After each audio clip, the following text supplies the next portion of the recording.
Hello and welcome to an all-new episode of Freeze Frames Per Second, the little video gaming spin-off podcast from Anime Brain Freeze. We have been saying we're gonna do these sporadically whenever time is available and when we want to do it and when we have played enough games, and we have done that over the past weeks, months, whatever. So it's about time we do another one of these, because otherwise these games are gonna pile up, and I will have forgotten all about the ones I played. It's gonna be hard already in this one, so yeah. I mean, same, honestly, about forgetting stuff. Yeah, which is not a problem really, unless it's a story-heavy game. And I'm like, wait, what was this again? But also you could argue then it didn't make a lasting impression or whatever, which is also part of a review, I guess. But anyway, yeah, let's just get right into the play buffet.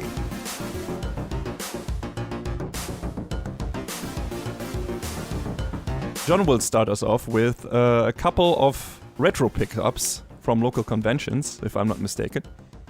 Yeah, I like going to some local conventions. There's a few big ones I like hitting. I'm not going to say the names of the local ones for my own peace of mind, but I like going to PAX East. I like going to New York Anime. They changed the name of it. It used to be called New York Anime Fest, and I think it's just Anime NYC. That's what it's called now.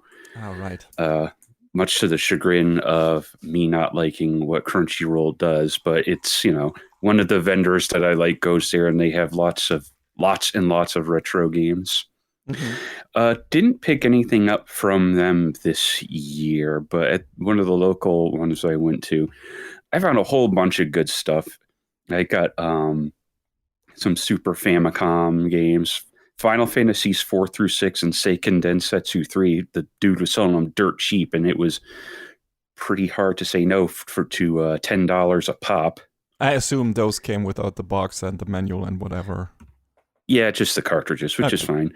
Yeah, sure. I mean, I have a lot of loose cartridges sitting around now, and I need to figure out a solution for that, because I mean, there are options for that. I remember even back in the day, I had these plastic folder thingies that were suited for Super Nintendo games. Yeah, I just need to do something about it. That's the issue. I need to do it. A game you've been playing lately, Soul Blazer. Yes, that is not in my playlist because I just finished it today. So, and also it's part of a playthrough of the Quintet trilogy. I guess it's 5 games that kind of are somewhat related to each other, but I'm only playing the 3 that are related to Illusion of Gaia, which was the actual game I wanted to replay, and was like, hey, I've never played Soul Blazer. Hey, I've never played Terra Enigma. So yeah, played Soul Blazer for the first time. Liked it. Gonna talk more extensively about the next time we do this, and I've played the other 2 games. Yeah, the through line on those games is pretty clear. ActRaiser 1 and 2 are sort of tangentially there. Yeah, they all have the master, right? And an angel coming down from heaven or whatever, or you being the master yourself and whatever. So, but again, we're going to talk more about this when we talk about the 3 games that I'm playing right now. Super Adventure Island 2, which is a game I had sort of touched on and off through emulation, but I was like, yeah, I want a copy of this, because it's very much a departure from the rest of Adventure Island in that it's more Metroid-ish, where you're going around various maps getting upgrades and whatnot. It's not like the straightforward platformer that all the other Adventure Islands are, which is cool. And Rockman 4, because, add another Rockman cartridge to the pile. Do we have last year when the full series now, or are you still missing some of the original ones? I have 4 and 5, I think. I wanted to get 3 at one point. This show I went to last year, they had 3, 4, and 5, and I wanted to just nab all of them, but they didn't take a card. So it's like, and I didn't have any cash on me. But this year they were like, hey, you can just Venmo us. And I was like, cool. So I paid for it that way, and I got it in my hands, and now I've got that. I still haven't put any of those cartridges into my Poly Mega yet to install the ROMs on there, so I can mess around with them. But if not this weekend, eventually I will. So, yeah, those were the major name pickups from this convention season, as it were. I think at PAX I picked up a couple of things. What was it? I think it was a couple of the level 5 games on PS2. I think I picked up a copy of, oh God, what was that one action, or Rogue Galaxy? Yes, I think we talked about this the last time. Did we? Maybe we did. I don't you mentioned remember. Rogue Galaxy, and I mentioned that I remember liking it a lot, but I don't remember anything about the story. Right. It was Rogue Galaxy and then something else. So man, I probably said it then, but Level 5 came out swinging with their first few games on the PS2. Like, both the Dark Clouds, Dragon Quest VIII, Rogue Galaxy. What a stacked lineup. Yeah, absolutely. Yeah, that's pretty much all of that. So cool. Yeah.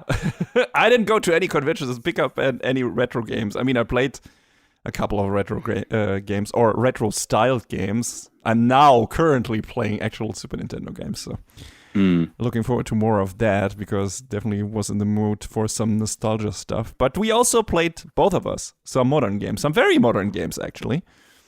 And shockingly modern. Shockingly modern, yes. So the first couple, I guess, duo that both of us played is Mario Kart World, the first Mario Kart since Mario Kart 8 Deluxe, I guess, and the first or launch title for the Switch 2. And also the new Sonic Racing game that came out, Sonic Racing CrossWorlds. I guess two very comparable games in that they are kart racers and have a very similar-ish flavor, or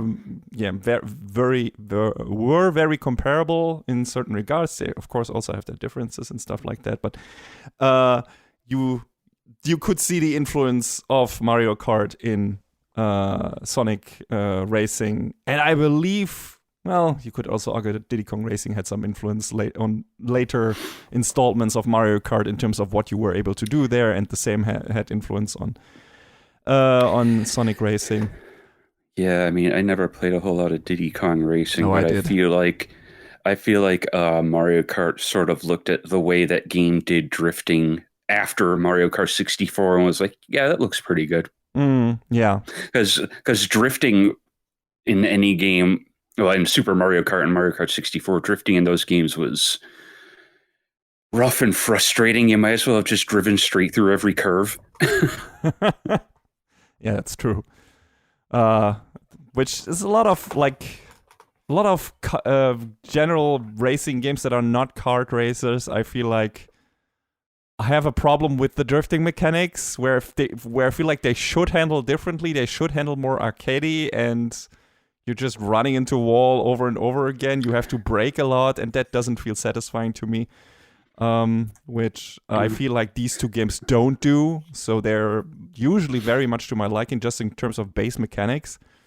You know, you got your boosts, you got your drifts, you got the item pickups that have pretty much the same flavor across both games, just in different variations. You know, you have your rockets, you have your mines, whatever. That is the case here as well. I guess two new things both of them have, or each one of them offers a new thing that wasn't really in the series before. Mario Kart World is open world now, as the name suggests, and Sonic Racing CrossWorlds has you being able to drive through portals and switch from racing tracks to different racing tracks to different worlds, basically.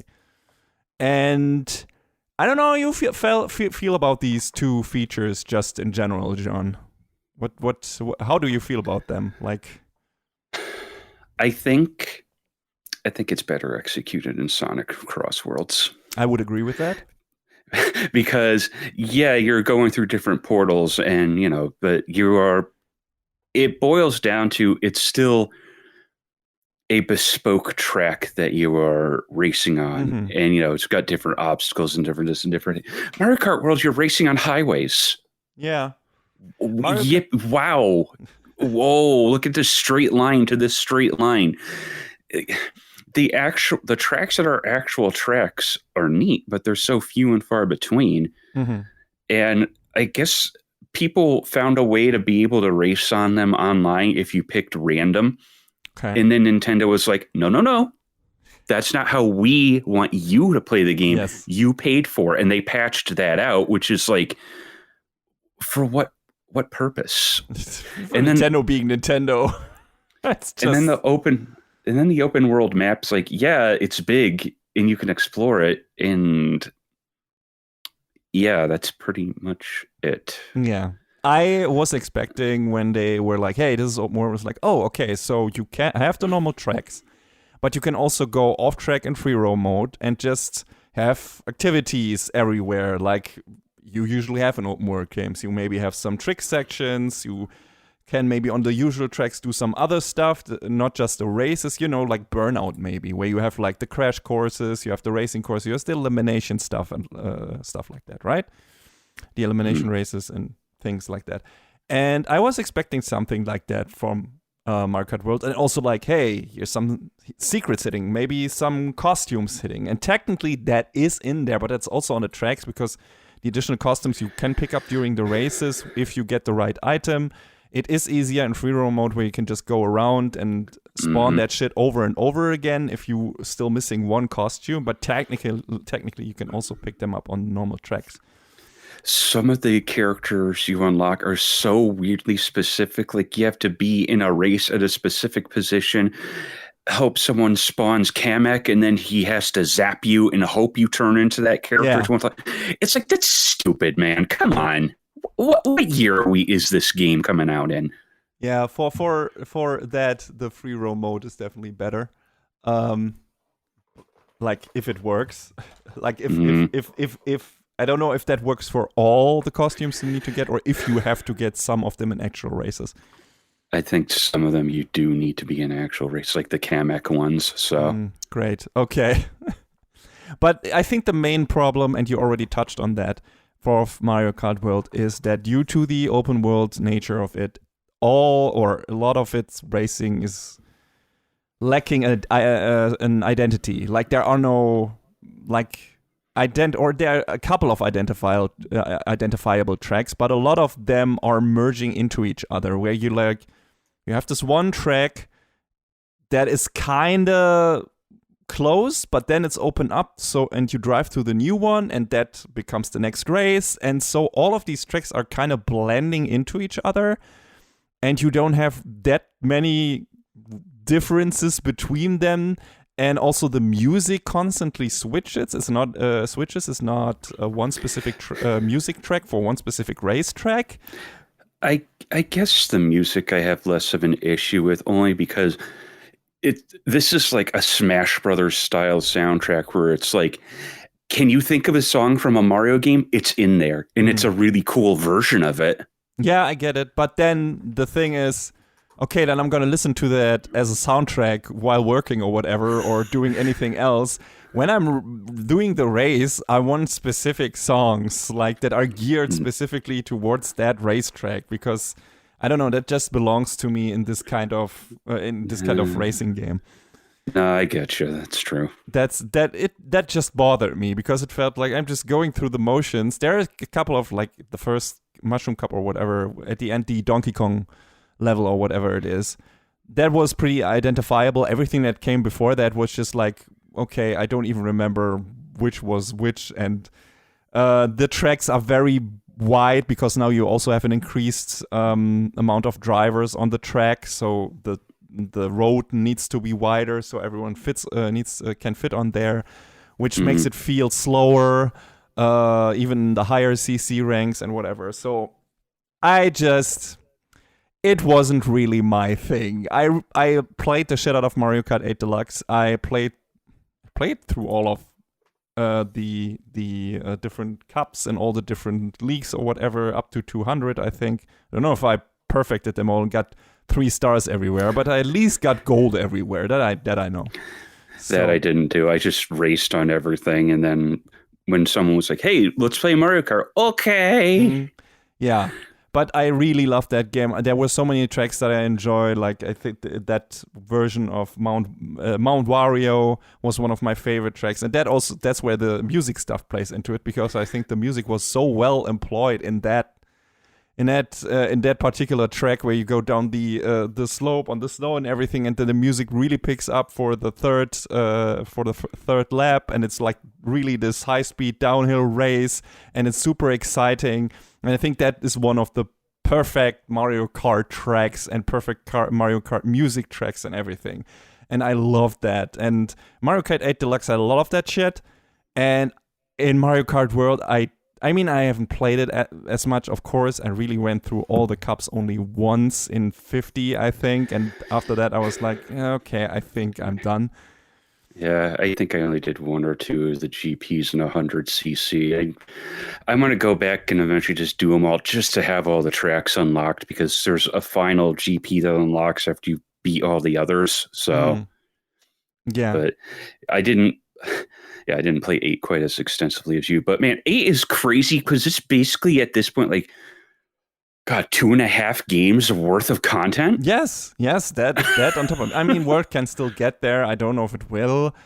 I feel like a lot of people have cooled on it pretty quickly after its release, from what I could gather. I mean, Knockout Race is cool. Yeah, sure. I don't even know if I've played much of that, but yeah, the idea I played it a whole bunch and I got my 1 win and I was like, I'm done. Let's go. Yeah. But it looks pretty. It's the prettiest Mario Kart game, of course. It's very pretty. It looks good. It sounds good. Like I said, the soundtrack is aces, even though I'm missing just the track-specific music and everything. But people for weeks were still finding new songs in there. I think there was a playlist with like 300 songs, and it's like, how did you fit this much in here? What? Like there were Mario Paint songs in there. Yeah, what? Nice. What do you mean? Yeah, sure. Everyone is here. Even cows, for some reason. Yeah, I don't get that, but okay, Nintendo. Hey, they were in all the Mario Kart games before, I guess, or in a lot of them, so why not make one of them a driver? Makes sense. I guess. I guess. But yeah, I don't know if I will go back to it. Maybe if I'll take the Switch on the road and have someone around to play against. Maybe I'll play some of the other GPs or whatever. We'll see. But for now, I am not itching to pick up Mario Kart World again, which wasn't the case for Mario Kart 8 Deluxe for me. But I'm itching to pick up Sonic Racing CrossWorlds again, because I had a really good time with that one. I think the track designs are cool. That also has a bit of a problem with track identity, but like you said, it's still singular tracks that have just 2 different variations. But It still feels like a singular track that is not like bleeding into another one. It's just, or 2 singular tracks that are mixed together, but they're not bleeding into any other one in the same cup after that. Except for the final one that you do in every cup is a mix-up of all of them, I think. But I think that's a neat idea, but it also feels a little bit like a cop-out. Yeah, absolutely. I mean, they could have just, reduced the numbers of cups and just put, 1 more in each of the cups, and just like, hey, you're going to get more cups down the road maybe, or whatever. So that would have also been fine. Like having the last one be like this best of the tracks you just raced just before this feels kind of like okay, you could maybe have done this in the last one, where the last one is like maybe longer, not just 3 laps, but I don't know, however many, just all the tracks that you just played, and you have to really get your stamina in or whatever, and do a lap for each of them. That would have been neat. But that would be a heck of a race. Yeah, so that you could have done that, but yeah. Have I ever lamented on a recording that, in regard to Mario Kart and different tracks, that they are a bunch of cowards for not making a Grand Prix that is entirely rainbow roads? I thought that They you could are do it cowards. yourself. Yes, but Yeah. But come on, Nintendo, come on. Yeah, Don't be cowards. Rainbow Cup. I mean, maybe do this one. And I want to say the drive up in Mario Kart World 2 Rainbow Road was pretty epic. Like that felt pretty cool, where you could just launch up into space and whatever. That was pretty neat. But yeah, you're right. Like they should maybe do a Mario Kart where it's like just Rainbow Road, or at least one cup. Maybe someday. I haven't played all of Sonic Racing CrossWorlds yet. Not all tracks because I was like, Mega Man it's not gonna be long until our blue main man is in the game. So I'm just gonna experience it. The rest of the tracks I only played through one cup, I think. And with ROG when he is released, and they really I was so happy. Before they confirmed that, I was like, hey, if they don't put his card from Battle and Chase in there, what are we even doing? And then they did it. Yeah, that would have been like, come on, what do you mean you didn't do that? But yeah. Oh man, I remember when the leaks were out, like there were some people at some event and they got some promo material and the Mega Man logo is on there, and everyone was like, what do you mean? Hold on, what? And then that kind of forced Sega's hand, and they were like, here's a trailer. Mm-hmm. So that was cool to see. I think it's coming in January or something. If Capcom won't do our boy right, someone else will. At least we're getting collections. I guess the only one still not announced at this point is a Legends collection. We'll see if that is actually going to happen. I mean, the insane amount of cope when people were like, is Pragmata secretly a Mega Man game? Shut up. Stop it. No, it's a role game because, the girl is actually role. Oh my god. The guy is Dr. Light. Yeah, we'll see. I doubt that as well. But it was funny listening to that. I don't know if I'll ever play Pragmata because it sounds too much like a puzzle game and like it would be really stressful. But also people have said it's super fun. So I guess I'm going to check out the demo or whatever before I buy it. Yeah, it looks cool. I'm willing to check that out. Mm-hmm. But yeah, in terms of the two kart races we played, I definitely would recommend Sonic Racing CrossWorlds over Mario Kart World, unless you are a diehard Mario fan and hate Sonic, which, okay, fair. But I feel like the two fandoms are so intertwined at this point, though. That's true. I mean, there was maybe other's. Yeah, they've been in each other's comics at this point. Yeah. There's been, this is the next big crossover.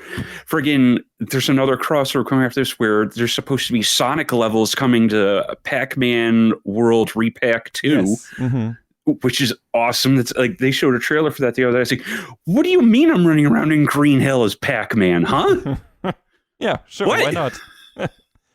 But yeah, the rivalry is long dead. I mean, that has been relegated to the Sonic at the Olympic Games, I guess. Maybe I don't even know if Mario appears in that. Sonic and Mario at the Olympic Games, right? Yeah, they're both in there. I think the next Olympic Games is supposed to just be Sonic characters, so I think... If they'll put Mario in the Switch version of Sonic Racing CrossWorlds. I don't want Mario and Sonic to have had a falling out after all this time. That would make me actually really sad if they were like, oh, Mario and Sonic can't cross over anymore. It's like, come on, really? Why?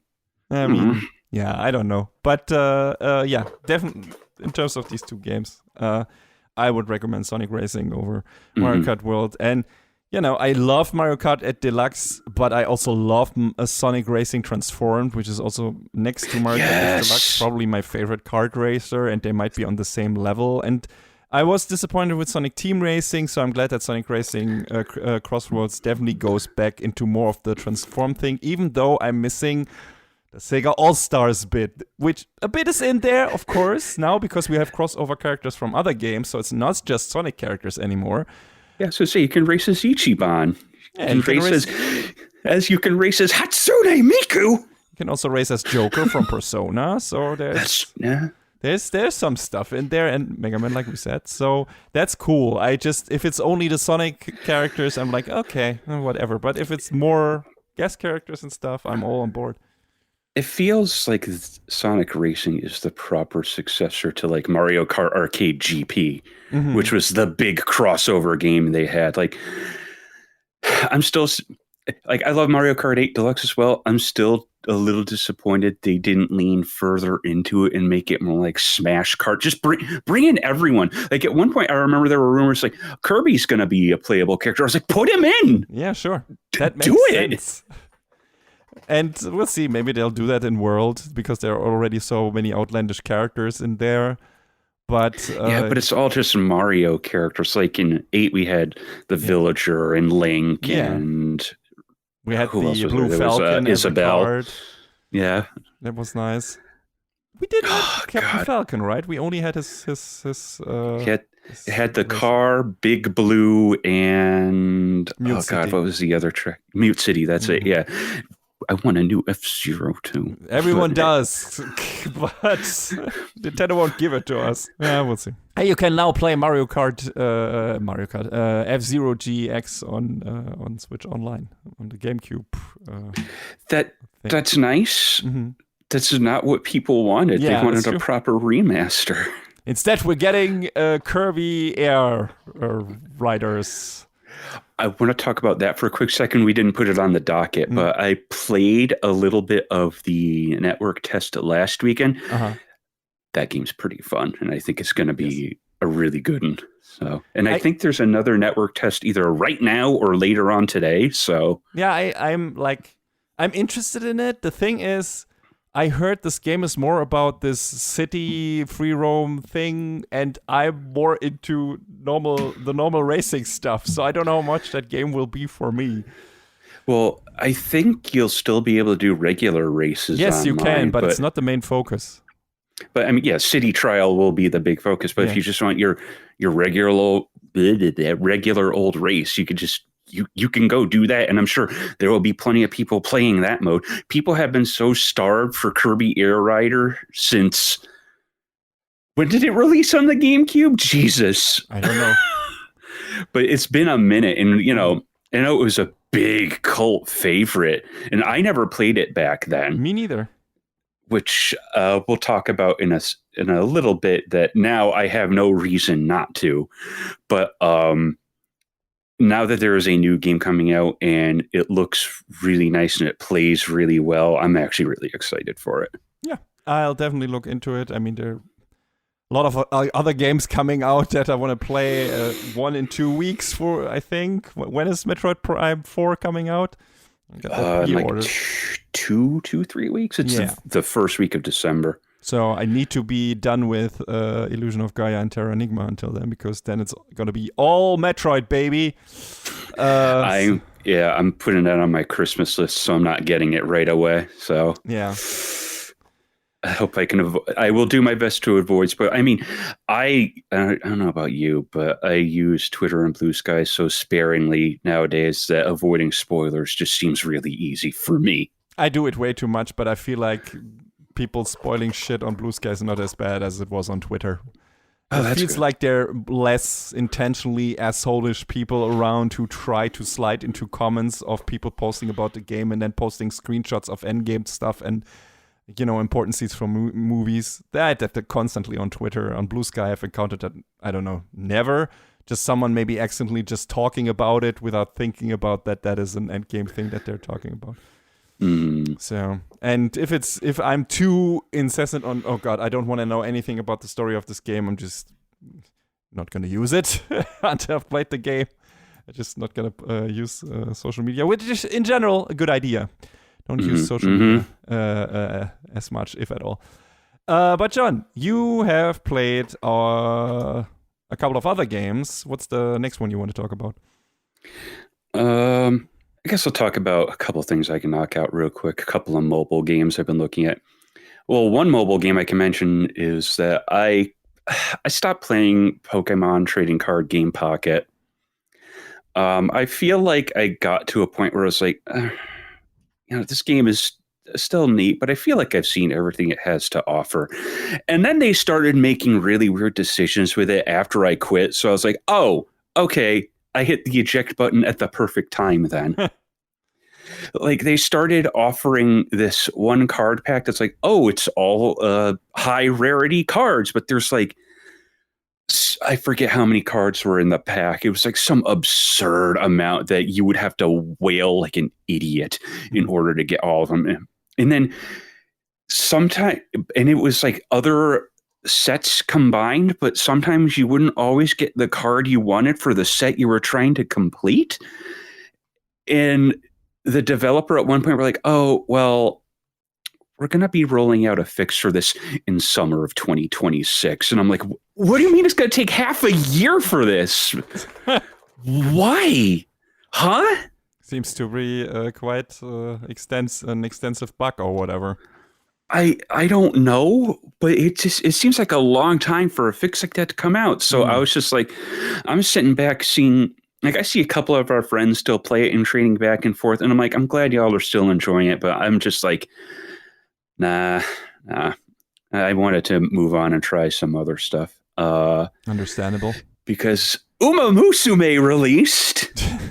Not only in anime form. I don't think it's a game for me.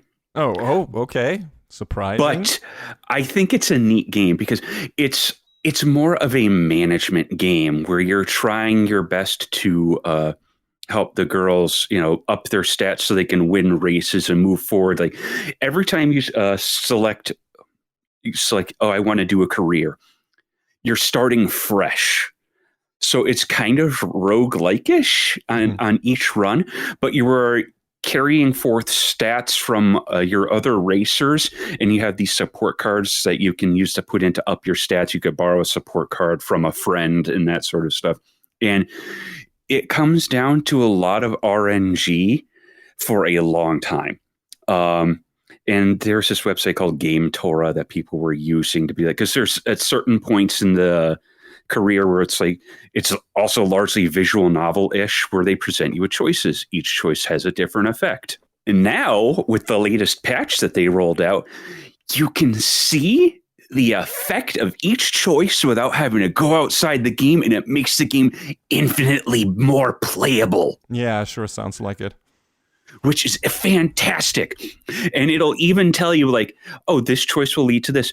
This choice may lead to this or this. And you kind of have to balance in your head, like, okay, well, this one is guaranteed, but this one I might get something good, but it might do something bad. So there's that.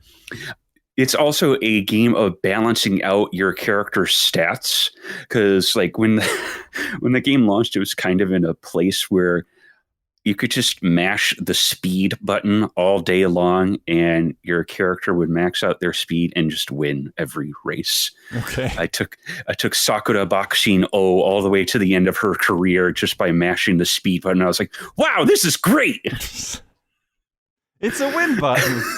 Yeah. And then I tried taking Haru Urara to the end of her career, which I managed to do. So basically you get to the end of a character's career. Now there's two different career modes. There's like forget how they refer to it. It's like a team mode, the other one, and I haven't done it yet, but I've seen a little bit of it. But the other one is you have to race to the end of their career, and then after you do that, there's like an overtime segment where you can race in the URA finale and try and become the number one Uma in the school sort of thing. Mm-hmm. And I managed to do that with Sakura Bakshino, and poor Haru Urara, I couldn't get her to the end of the URA finale, but Urara technically doesn't have to win a single race, because if you know her history, she never won a race in real life. So, but it is possible if you know the strats to win her final race and get a different ending, which is neat. It is a game where you have to think a lot of steps ahead, and it's like, well, I need to have this many fans by this date. The stat spread needs to be like this so that I can win different races, because you have different races. Like you have your pacers, you have the ones who come in at the end, you have the ones who want to also lead the pack, and you have to keep that in mind when you're statting out each girl. They're going to race differently. But it sounds like a fun time. It's neat, but it's also a lot. So you have to go into it with the mindset that you can't just mash one button and win now that it's been patched. You have to understand how each character wants to race, and you have to build around that. And that's a bit too involved for you. I think a little bit. Like I started a career the other day. There was one girl in particular I wanted to pull, and I got her, and I was like, all right, I'll start a career with her. And I started, and I just haven't finished yet. So her career has been on hold for like 3 days, but I want to get back to it and eventually try and finish it. So, okay. But, it is a neat game, and it takes a special kind of brain to want to constantly grind it out. But between that, there was also this new game that released called Stella Sora, and it is a grinder's game.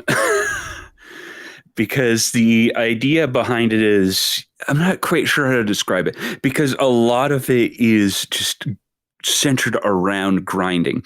There are these things you do called ascensions, and you're going up this tower, and it's kind of also roguelike-ish in that your character stats are fixed. Like outside of the tower, you are leveling them up and you're boosting up their skills and whatnot. Like that is all fixed. The tower climb itself is the team that you bring in as a whole levels up, and you gain different skills, and you kind of are building out different kits that you can use in other modes that you can play. When you reach the top of the tower, what you do is you save that run as a record, and then you take that record into the other, like I said, the other modes, and you're like, well, I'm going to use, I think the way the characters are kitted out like this will be better for this situation. I think the way they're kitted out like this will be better for this situation. So it's neat in that, you can save up a party of 3 characters in several different ways and then try and experiment around with that. And I need to level up more characters so I have a little bit more versatility, but there's like 6 different elements that you can build teams out of. So one type of element might be more geared to something than another, and it's like, Is there a gacha component to it? Because of, the many team members or whatever? Yes, and the pull rates are kind of terrible. Okay. So if you're looking to get a specific character, you're going to be pulling a lot. A lot. So I think it's neat. I played it for a few weeks now, and I mean, I like it. I don't know how much longer I'll keep playing it, but I at least like enough to have explored, to explore what it's got going on for it. So I think it's pretty cool for what it is. But yeah, that is most of the gacha corner, kind of. I have one other free-to-play game that I looked at, but, we'll talk about that maybe in a little bit. So what do you got next for us? Yeah, I mean, I talked about this the last time. I don't know if I was still in process or if I just finished it. I was revisiting Blaster Master Zero. The kind of remake, kind of sequel, kind of reboot of the Blaster Master game of the NES. And that had 2 sequels, and I had already before that revisit played Blaster Master Zero 2. I hadn't played Blaster Master Zero 3 yet, so that was a first time. And in the previous episode, I talked about how I liked Blaster Master 1 more because it felt much more connected, Metroidvania-ish, and you have a lot more planet hopping in the second one because it's set in space and not, you dig in underground or whatever on Earth. And the weapons are also shit in that. At least the ones for Jason, the main character. When you go into the Blaster Master Zero games are like you have the overworld stuff where you move around in your tank, and that is Metroidvania-ish. You get more and more abilities for your tank, like driving up walls or whatever, or being able to hover, being able to swim underwater or whatever. And then you can get to other parts of the map, and that is the case in both Blaster Master Zero 1 and 2. In 2, it's just more relegated to you being able to access parts of different planets, so it doesn't feel as interconnected as in 1. I also felt the music wasn't as good in 2 as in 1. Like, I was not super happy with the game. Like, I like parts of it. It looked good and it still played well. It's just the parts where the other part, not the overworld part, the part where you get in the actual dungeons and you move around as Jason. You also have a specific weapon set. And I did not, the first time I played Blaster Master Zero 2, I didn't like the weapons for that because they were much more diverse. But the problem is, they all kind of sucked.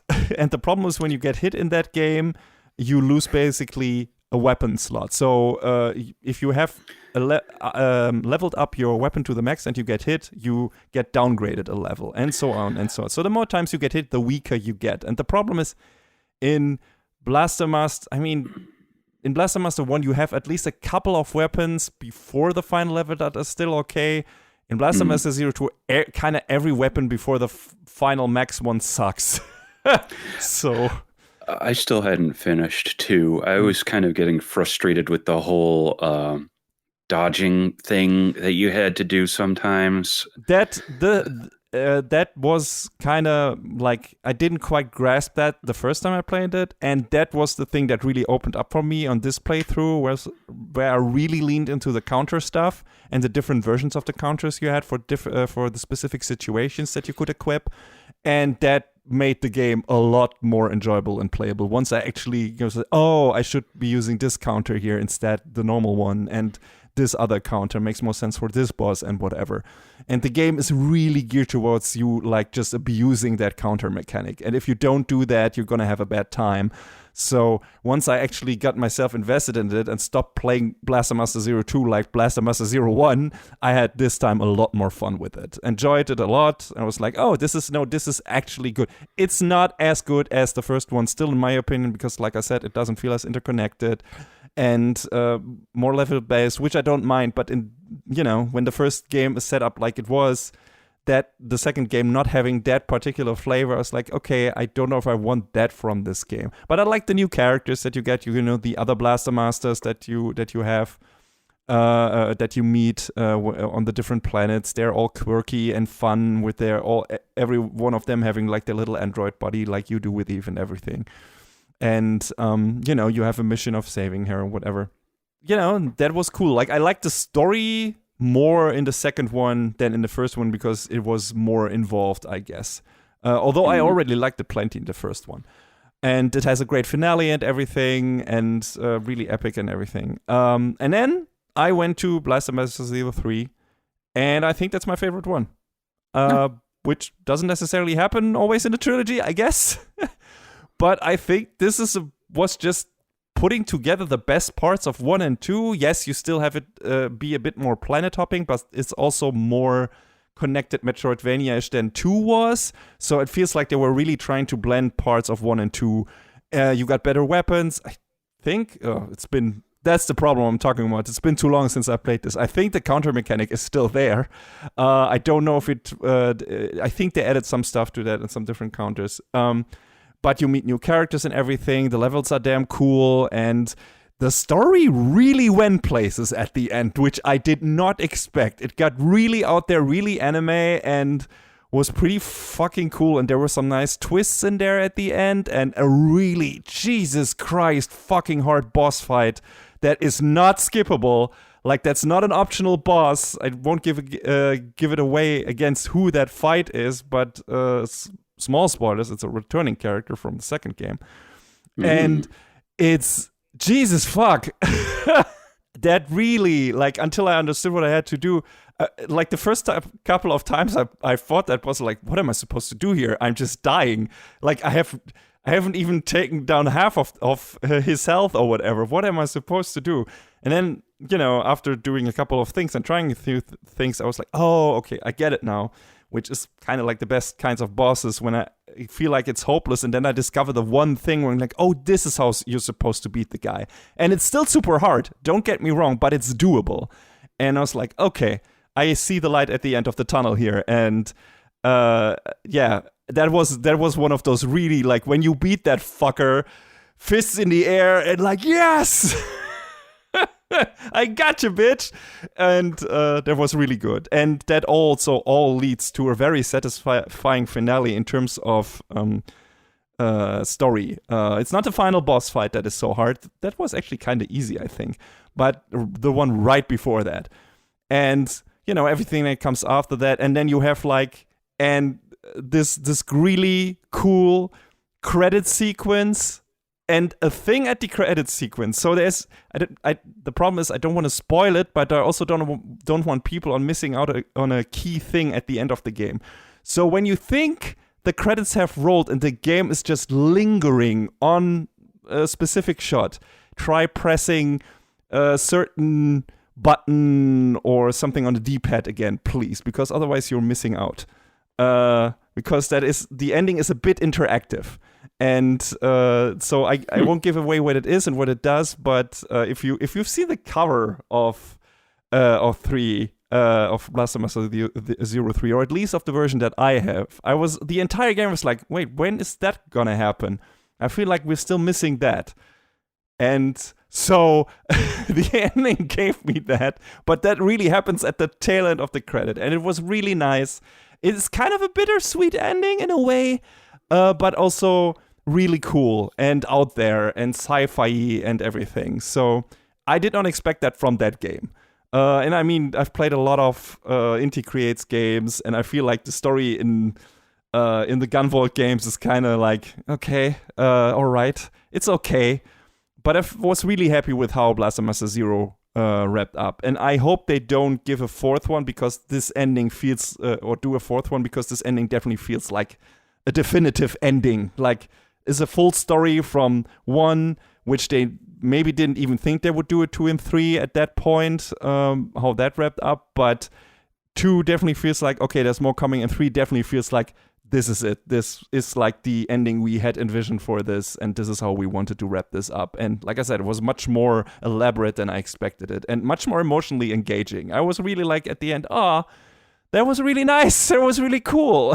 So didn't expect that to get that from the series, like in terms of story and everything, because, it's a basic 2D platformer game. But man, they really went there, and some really cool shit. So yeah, I can only recommend, if you're into your 2D Metroidvania thingies, whatever, to go for that series.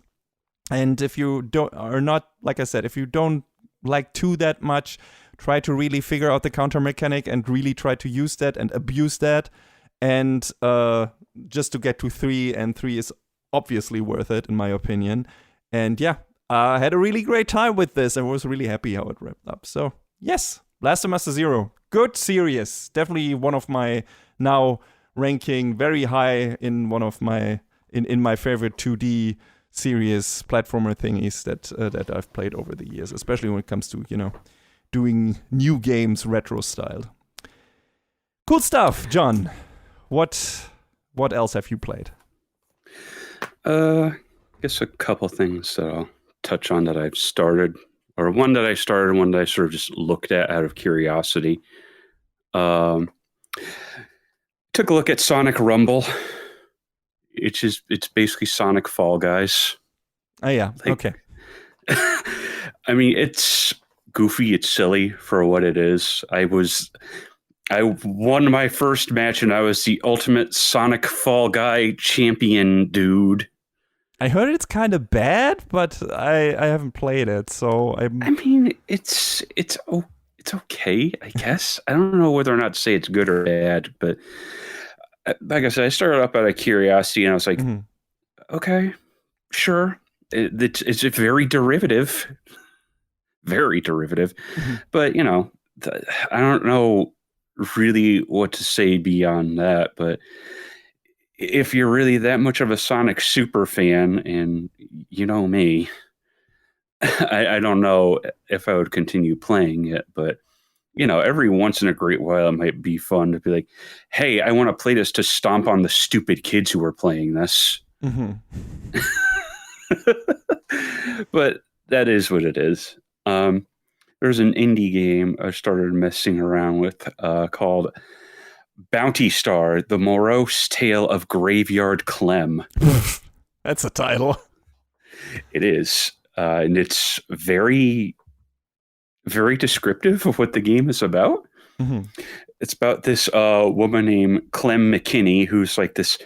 she's like this war veteran, and it helps protect this town with this other group of people, and they have these mech suits. Like, I'd probably say the size of it is probably on par with something like a Nightmare frame, like less so than like a Gundam because of the relative size of it. It's not like a huge machine. But I think the type of gameplay they were trying to go for when I was messing around with it was like Armored Core, like the old Armored Core, not like 4, 5, and 6, which are faster and a lot more explosive and reactive, because it's a bit more slower paced and deliberate. And I mean, granted, there are some enemies who can do some crazy stuff, but the whole conceit is that you playing as Clem have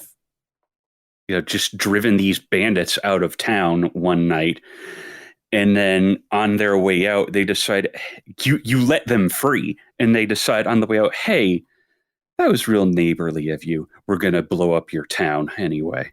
So yeah, this is sort of like a story of Clem trying to get back to what she was like, because that the people of the town might still be out there.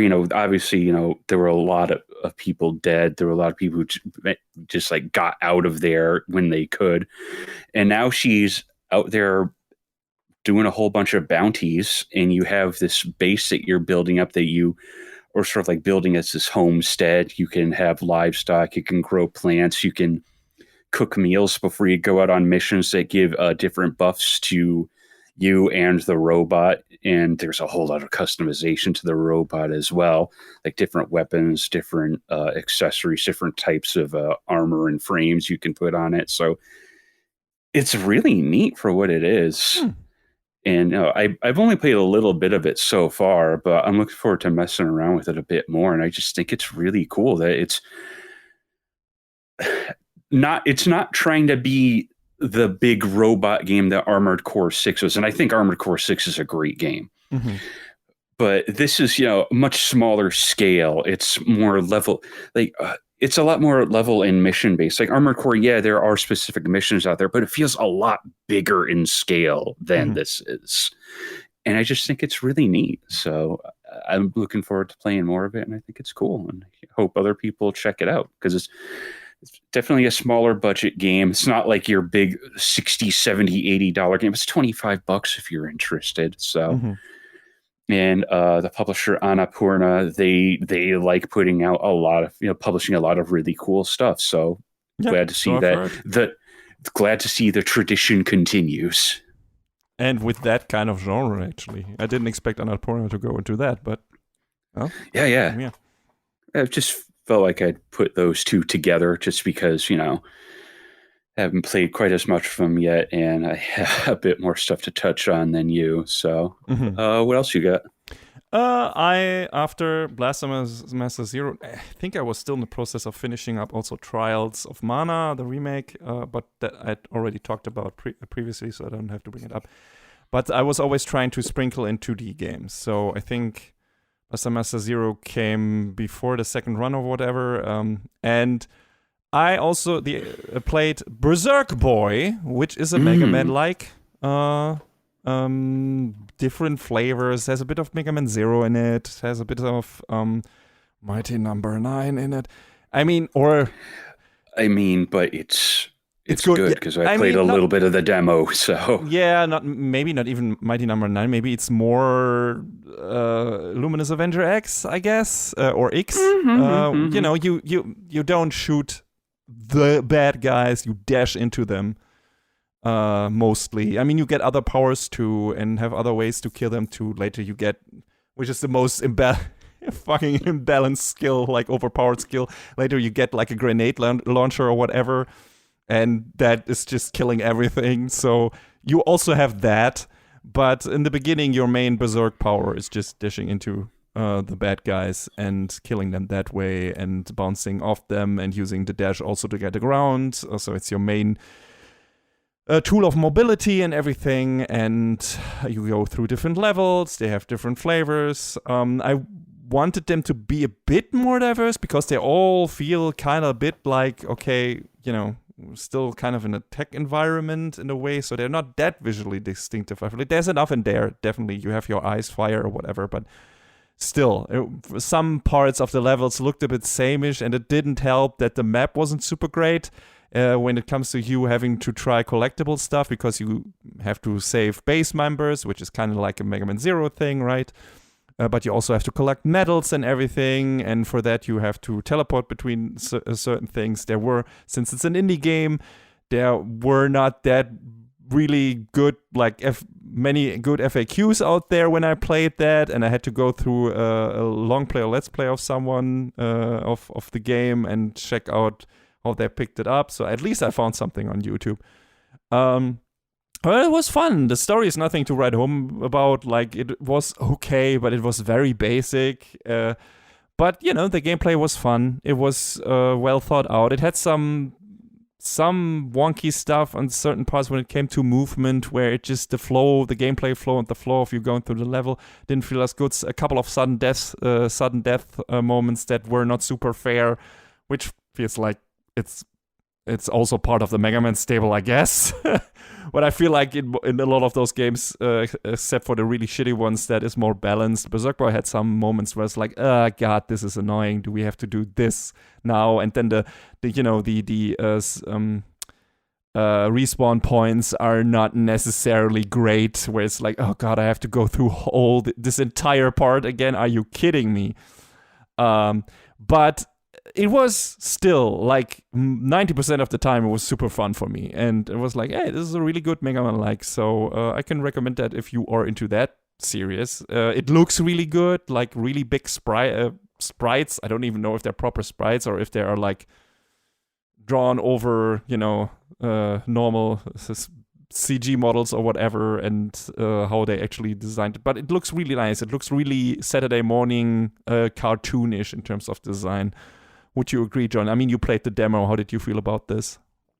Yeah, it definitely has that Saturday morning cartoony look. I think, from what I could tell when I was playing, it just looks like sprites. I mean, I don't know how much it'd be drawn over of anything, but, it looked like they were just trying to go for a hand-drawn look. Yeah, it did, and it works, absolutely. And the music is great. I like that a lot, too. How did you feel about the gameplay when you checked it out? I thought, it was pretty fast and kinetic, like you were describing. I need... It's on the list. The list ever grows. I mean, it's a quick game, and I think by the time you get to it, you will also have more people who actually show you where the collectible stuff is, because some of that stuff is pretty well hidden. Where it's like, wait, that's where it was? Jesus Christ, how am I supposed to find that? So... I mean, you don't have to do it. I don't even remember what you get if you get an alternate ending, if you collect all medals or whatever, or a different power. I don't remember. I remember it being worth it for some reason. So otherwise, I wouldn't have done it. But it was a fun time. Absolutely. So definitely recommend you checking that out as well. What else you got? Captain Toad Treasure Tracker. Yes, which is a port, I guess. I kept putting it off from the Wii U version. I eventually sat down and wanted to play the Switch version, and that game's neat. Frustrating as heck toward the end, but okay. The puzzle solving element is pretty cool. And the fact all the stages are different dioramas basically is neat. Now, obviously, this was a concept that they took from Mario 3D World and decided, let's just make a game out of it. Yes. Sure, neat. That's fine. Some of the stuff they expect you to try and find while you're playing, look for this little dot on the screen, basically like the little pixel toads, or you have to rip these posters off the walls. It's like you have to really pay attention. And it's weird because the game is geared around the touch screen, which means it doesn't work as well. That's what I wondered about, because it coming out of the Wii U on the Wii U originally, I think there wasn't some kind of interaction between the gamepad and the main screen, right? Yeah, it's definitely better geared toward the touch, like playing it in portable mode with the touch screen. Like there are ways some of the things do work in docked mode, but it's like, boy, they sure didn't intend for it to be played this way. So why the Switch port exists is actually kind of a mystery to me. But I mean, because nobody owned a Wii U. there is that. But it's still, it feels like they could have maybe figured things out a little better than they did. Like for some of the parts where there's like cranks, you can hold down like ZR on the Joy-Con and like use the motion control to actually twist it around, and sometimes it works. Sometimes it works. So was that the frustrating part towards the end you were talking about, or was that related to something else? I mean, there's that, but then there's also some levels toward the end of the game that are like, there's one stage where there's a lava all over the place, and there's these speed booster pads that you have to run on, and trying to find the pixel toad toward the end of the stage is like, it is quite literally a spotting pixels because it's so small and it blends in with everything else. And I must have redone that stage like 50 times at least, trying to do that. And then the final stage is a real pisser because it's like, oh, you need to clear the stage with, I forget how many coins it was. It's like either 150 or 200. And the way they hide coins in the first half of the stage before he gets to the boss is devious. Like you have to scrape through the stage to find all of them. The nice thing is there's a checkpoint before the boss. So if you lose a life, you go back to the checkpoint. When you go back to the checkpoint, your coin count resets to 0. Oh, Jesus Christ. So you have to do it clean from beginning to end. And it's like, I did all of the objectives in every other stage except for that. And I was just like, no. Yeah, that feels like it's trying to waste your time. And I was like, that's it. I'm done. And the fun thing is, after you finish the game, they're like, here's like 30 more levels. I'm like, what are you doing to me? That's it. Nope. I kind of, it might be my increasing age at this point, but I get very sick of games that finish and then they're not over because they still have a post-game thing. We're like, Jesus Christ, why? I get it. You need longevity and everything, and people need to get the most out of because games get more expensive and everything. I get it. But when the credits roll, I kind of want to be done with the game and not have like, oh, there's here this fucking here 10 hours more of this shit. And I'm like, yeah, I liked it, but not that much. I want to play something else. The next thing I'm going to talk about did that as well. But with this one, they did 2 credit rolls in Captain Toad. One after episode 1 and then one after episode 3, which is the intended end of the game because you see the full ending sequence and it's like, yay, the game won. And then I believe, please don't quote me on this. I believe the levels they drop on you after the end of the game are supposed to be like some of the DLC levels from the Wii U version, I think. Okay, that makes sense. But I'm not 100% on that.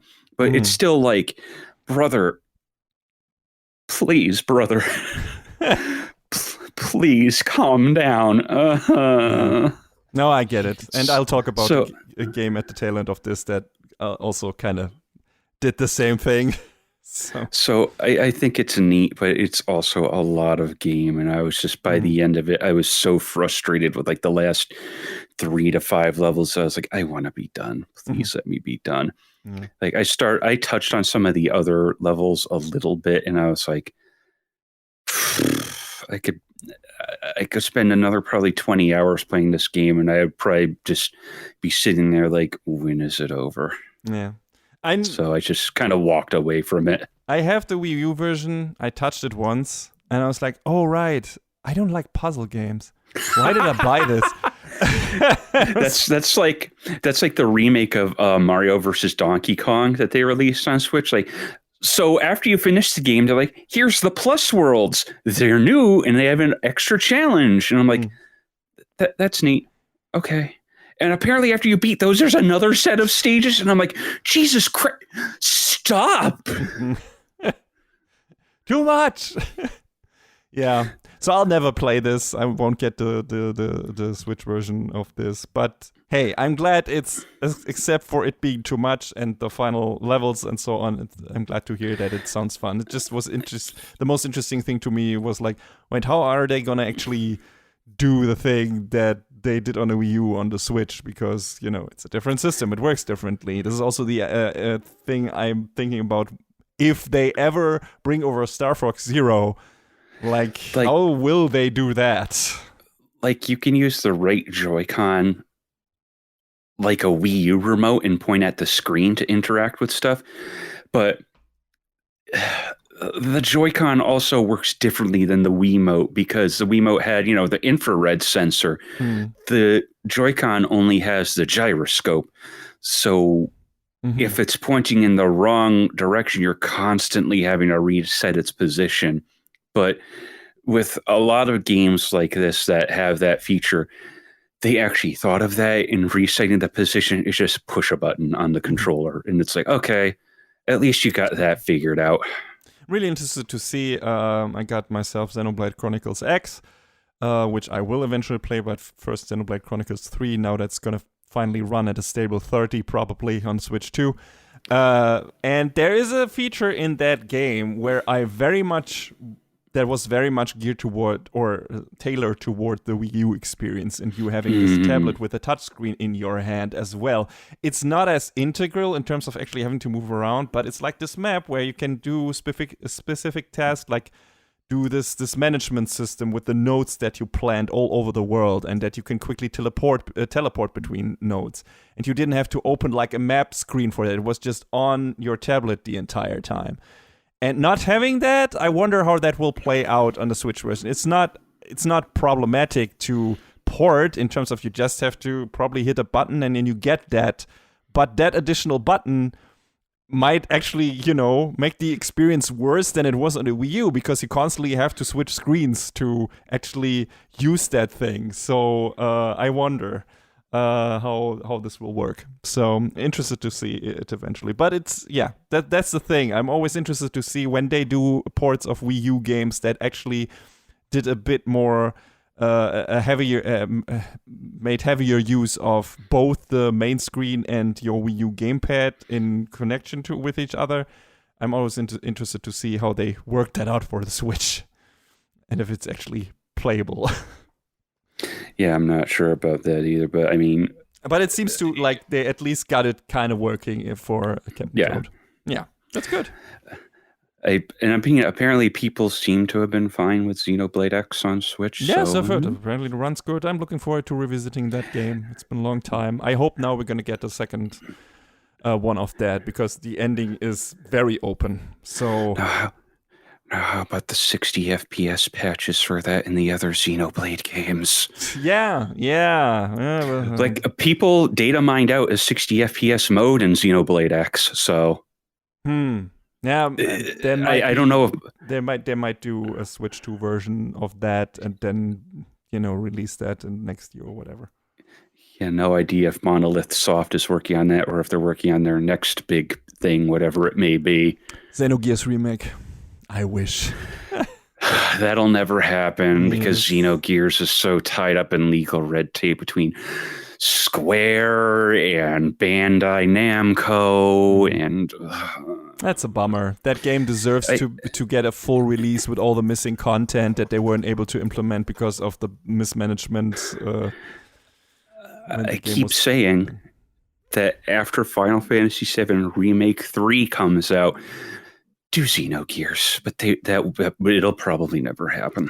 Yeah, I mean, there's not that much legal red tape with Final Fantasy VII because it's still with the same people, and also Xenogears was not as successful. Like, it is a cult hit for a lot of people, but it is not like this blockbuster super hit that Final Fantasy VII was. So I don't know if they will actually justify that.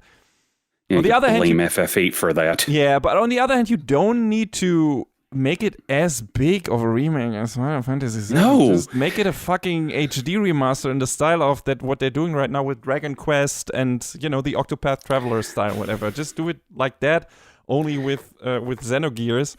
And put all the content in there that wasn't in the original game but was intended supposed to be. I mean, there's a whole book for that shit that they can use to, That would be neat, but part of me yearns for a big budget remake of Xenogears, but I know that won't happen, John. I can't see that happening.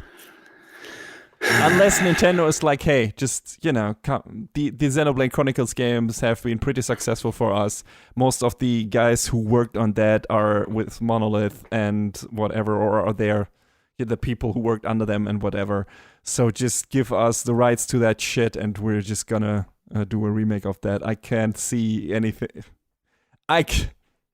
I don't think this will happen, but it would be nice. It would be nice. I recently replayed that game. I enjoyed it very much, and I'm listening to a podcast like going through the entire story of the game and talking about the background stuff. And I didn't know that so much was missing from that game. I mean, it was evident because of how Disc 2 pans out. But, yes. But I wasn't aware, like with all the stuff that was missing that was intended to be real dungeons and whatever, and not just a boss fight. So, yeah. I have one friend who's a massive, mega super fan of Xenogears, and he had talked about all of that at length with me a long time ago. And I was like, Jesus, they really just chopped this game down to nothing. Ugh. I mean, they had two choices. They could have just ended it at a very inopportune time, which probably would have kept them from actually making the second part of the game, or at least that was their assumption, because that would have been like right after Solaris or whatever, with a super open end and not really a finale-ish feeling. And then they could have, speculated on being able to make its proper second game as intended. But the path they chose was like, no, we just want to tell a finished story, so this is the only option we see for that. And I can see why that happened. It was an inexperienced team that did that, and it was just bad planning, and shit happens. I mean, we still got a great game out of it, so that's kind of the saving grace for all this. But it's always like, it always makes you wonder what could have been. So. I mean, it was also super ambitious because you finish the game and it says, I think they were like, Xenogears Part 5. And it's because they intended it to be like a 7-part story. Yeah. And then Xenosaga happened, and like barely anyone likes Xenosaga. So, I think Xenosaga 1 is okay. 2 is kind of 3 is pretty good. But on the whole, the batting average of Xenosaga was like, Never touched those games. I was like, I liked Xenogears a lot, a whole damn lot. But I was like, Xenosaga sounds like much more of a mixed bag. It really is. Yeah. But I still have not touched Xenoblade 2 or 3, but I loved Xenoblade 1, so... I think you will really like 2. I feel like that game is geared towards you in many different ways. And it also does it does some things differently, like than 1, definitely. But yeah, it heard some things, but I don't know the details because I haven't touched it for myself. But the story is really interesting, so I recommend you getting there rather sooner than later. And yes, I get it. Super big games. But I'm looking forward to finally playing 3 in the not too distant future. After Metroid, probably, interjecting a small game. After that, palate cleanser. And then I'm probably going to go to Xenoblade Chronicles. Mm-hmm. But I played another really big RPG. And we already talked about this, so I don't want to capitulate all of that. But I played the remake of Persona 3, Persona 3 Reload. My second Persona game, technically. I mean, I watched someone else play 1 or 2 for a bit back in the day, but the first one that I really played for myself was 5. So the most recent one, technically. I mean, 1 and 2 might as well be a different series. Yes. So I've heard, or so I remember. But I fucking loved 5. It's up in the pantheon of my favorite RPGs at this point. Definitely, it just blew me away so much so that I played it through back to back twice. Like I played through the whole game and then I went right back into it for New Game Plus and played all over it again. Like I think I've never done this with an RPG. And 5 was like, this was over. I wasn't able to max out all social links, and I was like, I'm not done with this. I'm gonna do this again and use a guide and get everyone like maxed out and whatever. And I tried to do this for Persona 3 Reload 2. I was like, okay, I'm just gonna use a guide. Hope it's non-spoiler. And that guide fucked me. Because there were several errors in that, so I wasn't able to max out all the social links at the end. Oh no! Yes, and I noticed that too late. At a certain point, I was like, wait, what?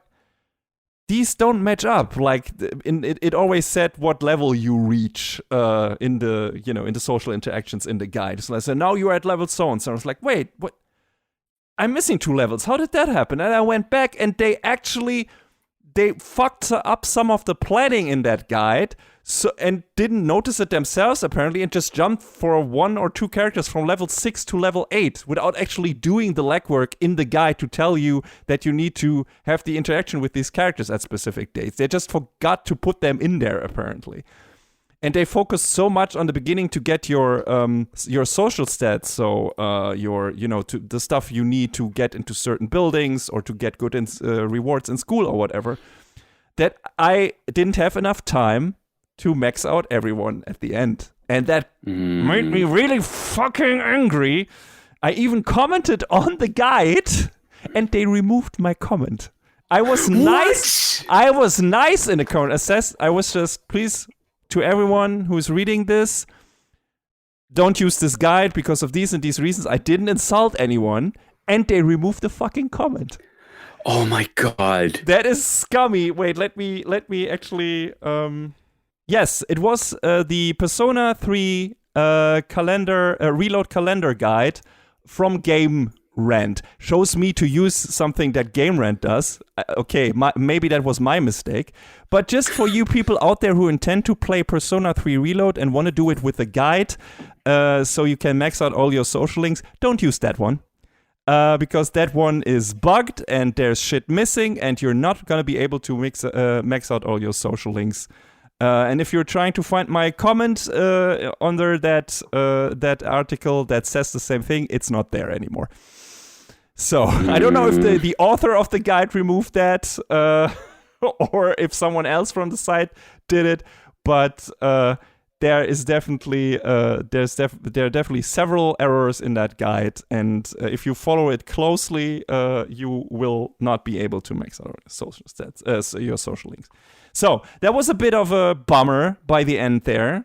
That kind of made, I mean, it doesn't completely ruin the game because the game is great. It's a great story. It's a very dark story. I mean, Persona 5 was also a very dark story, but that had a much more uplifting ending, which this one doesn't. It's also a kind of nice and fitting ending, very much in tune with the theme of the show, in tune with the theme of the game. It totally fits. It makes sense. The thing that bumped me out, and that was another fault of the internet, because I believed it, I guess, or didn't research it thoroughly enough. So it was maybe my fault. You can romance girls in these games, and I was looking for, okay, who is the main girl for this in terms of story? Like, what makes the most sense in terms of the main plot, which girl, you end up with at the end. And there were several people who were like, yeah, you can romance all of them. There's no punishment for that. And I was like, I don't care. I don't want to build a harem. I want to have the relationship that makes the most sense in terms of the story of the fucking game. So they named 2 characters that were the intended demands, that seemed like they were intended to be the mains. Also, emphasized by the OVA, by the movies that came out, the anime movies or whatever. And those are Yukari and Aegis. It's definitely Aegis. Mm-hmm. absolutely. Like, it makes like it's no sense in terms of story to go for anyone else. The problem is I went for Yukari because of this, I was worried because I was like, oh god, who will I even be able to max everyone out and blah, and so I went with Yukari. So you get a special event on Christmas that you can spend with the person you're romancing in the game. And Aegis is unlocked. Her romance option is unlocked very late in the game, so you couldn't even have her take part in that. So I went for Yukari. Problem is, story-wise, go for Aegis because she is absolutely the girl the main character is supposed to end up with. Like, the whole ending credit scene is totally about her and that character. The whole DLC, the answer is about her, which I haven't played yet because I'll get to that. But if you want to go for the girl, if you can go for any girl you want to. I don't want to dictate to you, but if you want to go for the person that makes the most sense in terms of story and character relation, everything to the main character, then go with Aegis. Because she is absolutely, after a certain point, the second main character of the game. And, in the DLC even more so. So, feel free to go for anyone else, but if you want to get the most out of the most satisfying ending and the most emotional and personal ending, go with her. And I didn't do that, and so that hampered the experience a bit. And I think in Persona 5 that is not much of an issue really, because there is not that much of a clear main girl there. I feel like, I don't even know who could it be there, but I feel like it's more open there. But in 3 it's definitely her. It's definitely her. So that was kind of like those were all like these little detracting factors. So it's like, I didn't get the perfect quote unquote story ending in terms of character relationships, and I wasn't able to max out all the social links. So that hampered my experience with the game a bit. Doesn't have to be the case for you. Just use a different guide. And also, if you don't give a shit about maxing everyone out and getting the perfect ending, then that also won't bother you. It just did for me.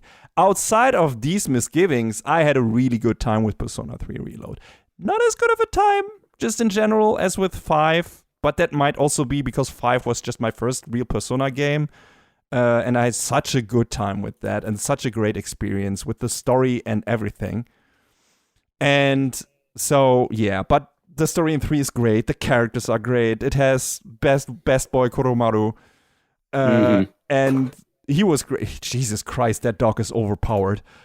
Yeah, he is. It's so fucking good. I was happy. I was glad that I kept him in my party pretty much after the halfway point for the entire time, because he was just the best solution to everything. Also has the ultimate debuff at the end, the ultimate debuff magic that you get from... I mean, I had that with my main character too, but it was nice to have a side character who can do that. So, debilitate or whatever it's called. And... yeah, he's great. All the other characters are great. I mean, Junpei is an idiot. But even he's called Stupé for a reason. Yeah, even his story was good and sweet by the end. And I liked that too. And Akihiko was fun. He made me laugh the most because he's like this dreamboat, right? Every girl kind of is or looking at him as, oh my god, he's such a star, whatever. But he's such an awkward dude, who doesn't even notice it, because he's so focused on working out and training and being good in class and whatever. He isn't mean or anything. He's just a bit weird. But there are so many moments where he behaved like a somewhat robot, even more so than Aegis, that made me laugh out loud. He's a really fun character. Also my main in Persona 3 Arena, Persona 4 Arena. And yeah, he's super fun. And I liked all the other characters. I liked Mitsuru, I liked Fuka, I liked Yukari. She's super fun. Gave everyone lip and whatever. Ken was fun too, and I'm not that big on kids in these kind of games with this kind of cast, but he wasn't annoying in anything. So, and his story with his relationship to one of the other characters, which game you could have warned me about that. I put a lot of lot of my additional, stat boosters into that person. Oh, yeah. Gotcha. But his relationship, their relationship is cool, and like I said, Kuromaro is amazing, and Aegis is fun too. It's kind of a bummer that you unlock her, her social link stuff so late. I would have liked to have that sprinkled more in between from the beginning, but her story is also cool. There's more of her in the DLC, which I haven't played yet because after credits wrapped on that, I was already in a pretty somber mood because of the ending and because of some of the stuff I missed. And then the DLC is kind of just a grind fest, as I've come to learn. And the game does the cardinal sin of basically unleveling your character. You suddenly can't use your high level personas anymore, your magic anymore, your level, all your skills are gone and everything. And I was like, so you're basically rebooting all my characters, and I have to do this shit all over again. And I mean, don't get me wrong, the gameplay is fun, but I already did all of that. And now you want me to do just that again? And apparently the story is not that elaborate in the DLC. It's mostly just fights. And so I was like, I'm probably just going to watch that on YouTube. Someone else play through this for the story parts, if there are not that many in there anyway. And yeah, so I'm probably going to do that because that kind of annoyed me. I was like, hey, okay, this might be like a New Game Plus-ish thing where it's like, hey, you get a bit more, but you have your super up-leveled characters, maybe a bit stronger enemies, which would be the way to go for me, in my opinion. Like, have you really use your leveled up personas and everything, and yeah, I also didn't fight the optional boss of the main game because that's some puzzle bullshit. yeah. And since I wasn't able, thanks to the shitty guy, to max out on my social links, I wasn't able to get the ultimate persona, which makes that fight apparently much easier. And since I didn't have that, I was like, nope, I'm not gonna go out of my way and try to do this shit for 1 or 2 hours or however long that fight is gonna take, depending on how I have to set up my other personas and whatever. It's like, this is too much work. This is supposed to be fun, and this sounds like work, so I'm not gonna do that. But everything else in the game I loved. I think the Persona games are just kind of made for me. In that they're very anime-ish, of course. They're, the way they're set up and the way the magic system works with the elemental weaknesses and everything, and the you being able to knock out the enemies and then doing an all-out attack if that is successful. And, one of the reasons I liked 5 more than 3 was that 5 has actual dedicated dungeons, which 3 doesn't have yet. It's just the Tartarus thing, which is this randomly generated dungeon. And so it all looks kind of same-ish. All the different levels of Tartarus have a different style to them. But just in terms of moving around in these dungeons and the layout and everything, because it's procedurally generated and randomly, it all felt kind of same-ish. So I like that more about 5. 5 also has the random dungeon stuff as well, but it also has dedicated dungeons, which I really appreciated. Which were, which all look different from each other and play different from each other, and has specific little quirks and gameplay mechanics in them that the other dungeons don't have, and that none of the things in Persona 3 really have. So, but I like I said, I just like the Persona games, and I'm really looking forward to the remake of 4. I heard the story is only so, John, from what you said. Yeah, I mean, it's kind of predictable, but okay. The social link stuff is really, really good. Okay. And I hope they have more bespoke dungeons instead of the randomly generated ones that they did from the original. Because, I mean, I feel like it kind of works for Tartarus because it's like, ooh, it's mysterious. Ooh, it only pops out at the midnight hour. Mm-hmm. And that kind of gives them a little bit of leeway on that. But in 4, it's like, no, I don't think it really works as well for that. Okay. Yeah.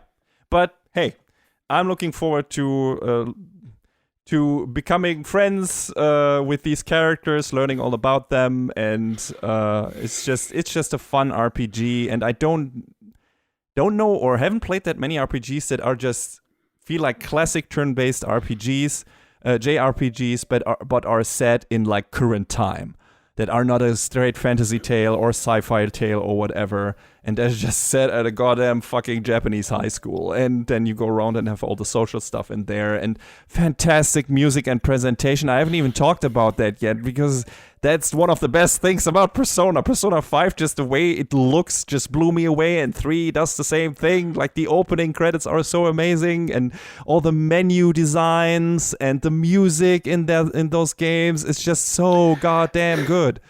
5 definitely set the precedent for hyper stylized menus, because I mean, look at Metaphor, look at 3 Reload, like they just kind of carried that forward. Yeah, absolutely. And I'm sure 4 God, what are they calling the 4 remake, whatever they're calling it, they'll probably end up doing the same sort of thing. I hope so, because I just love how much style these versions of these games are oozing. Like I said, 5 just blew me away in terms of how it looked, and 3 does the same thing, just a different theme, because 5 was red, 3 is blue, and 4 is yellow, and we'll see what 6 is gonna be. Probably, maybe green, maybe orange, maybe purple. We'll see. There's still some primary colors left, I guess. So yeah, I could definitely see green. I mean, I think about purple, and it feels close to blue, and orange feels a little close to red. Like, you could make those work. Mm-hmm. But I feel like green is the likely candidate. Yeah. I mean, technically, we already have green in the midnight hour in Persona 3, right? But it's only like the small screen. Yeah. It's not the whole it's like thing. Splashes of green. Yeah. It's not aggressively blue like the rest of the game. And I mean, they could go for a different flavor of green. So let's see. Mm-hmm. I don't know when we'll get 6. 4 is going to come first, definitely. And but I'm looking forward to whenever we're gonna get that big shiny new one, and I'm gonna play the shit out of that. Hey, at least on all modern platforms you can play the entire Persona series 1 and 2. What's that? Persona started at 3. Might as well have. But maybe I'll find a way to go back to 1 and 2.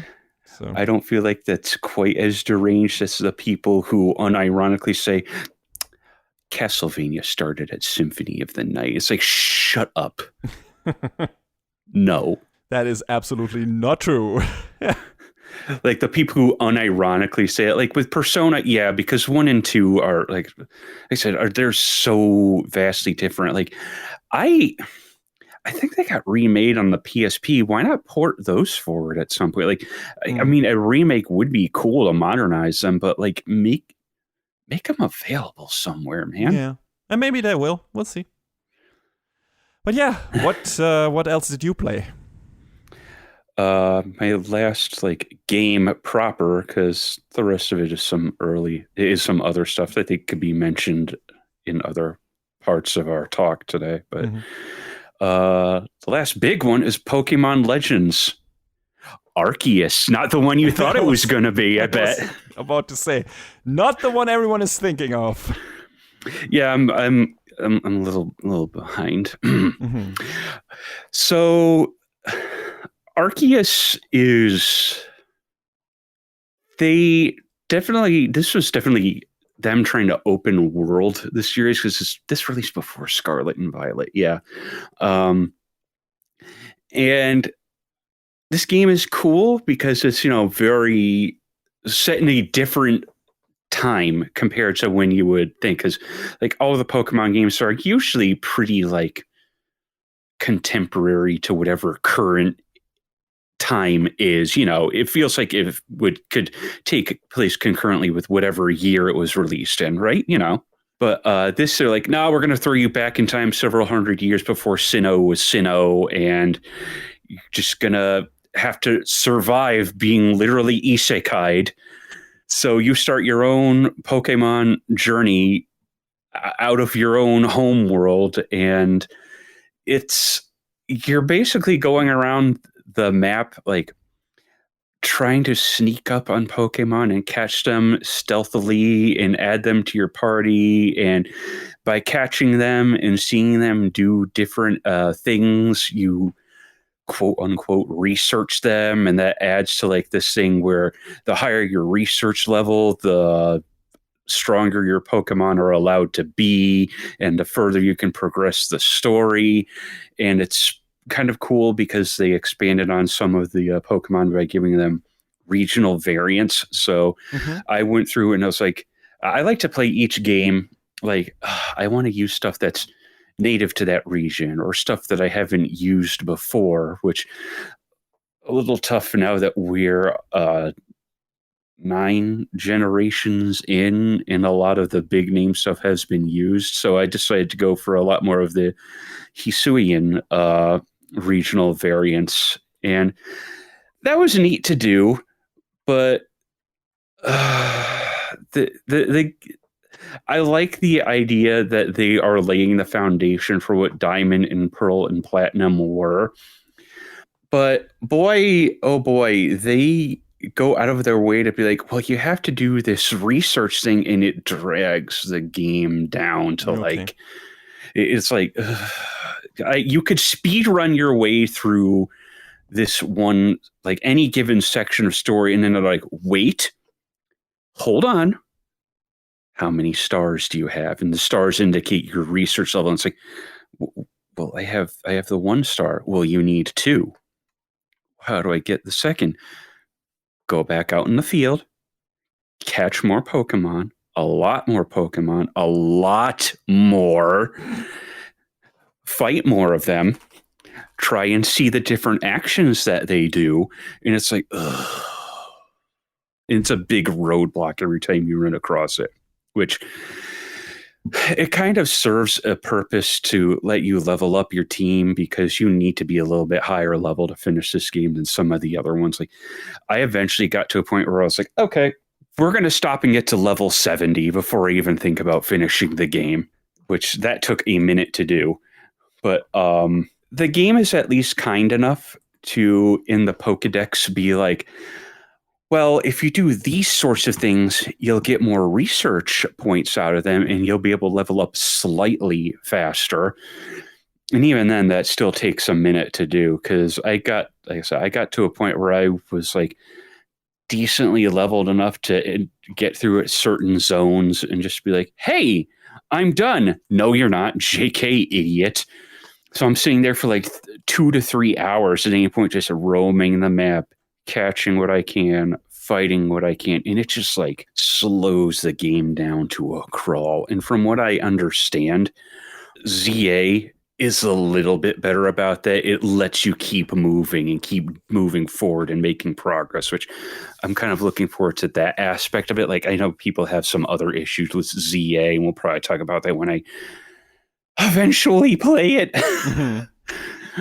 But like I said, I enjoyed taking a couple of the older Pokemon that I had caught in other games and be like, well, I'm going to try racing this version of it, because like everyone knows Growlithe and Arcanine because they were in the original game, but now it's double type. It has its fire and rock type, and it has access to other moves, and it can do other things. And now there's these Pokemon that you can you commune with during parts of the story, and you can use them to ride around the map and climb areas that normally wouldn't be accessible, and this and that and the other thing. And I think the flavor of the game is really neat, because then they have these other fights where it's like there are these enraged Pokemon where you have to actually engage directly with them as the trainer, not as, fight them with your Pokemon, where you have to throw these bombs at them to calm them down.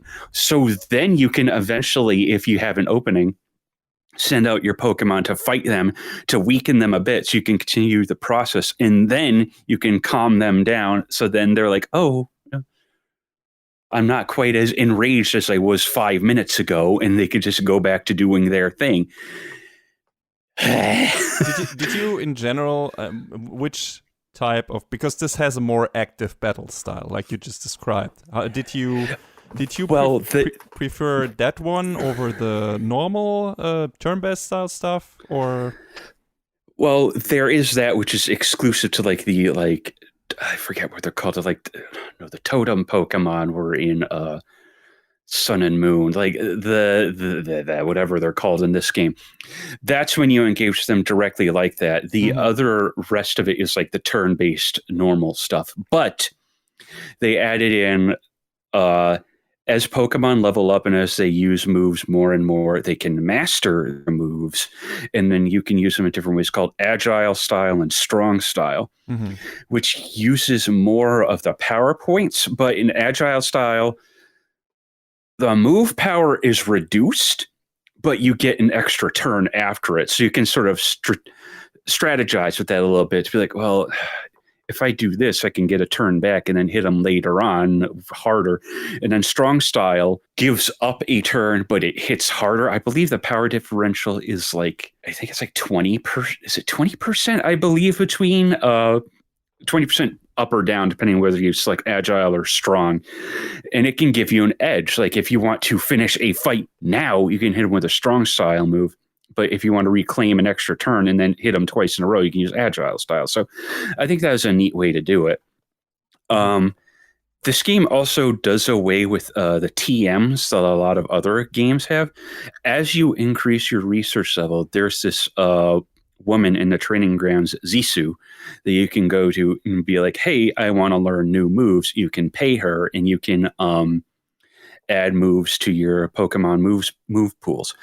This did the thing that carried over into Scarlet Violet, and I believe into ZA, where as your Pokemon learn moves, they get put into a pool of moves that they have accessible at any given point. You can only take 4 at a time into a battle, but you could be like, oh, I want this Pokemon to also know these 2 other moves.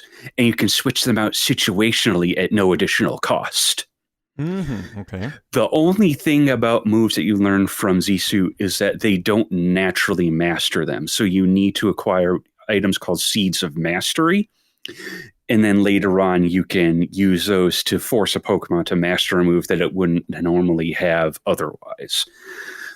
So, and then in the games after that, they did away with the additional styles, but keeping the additional moves you can switch on and out, in and out on the fly is such a good idea, dude.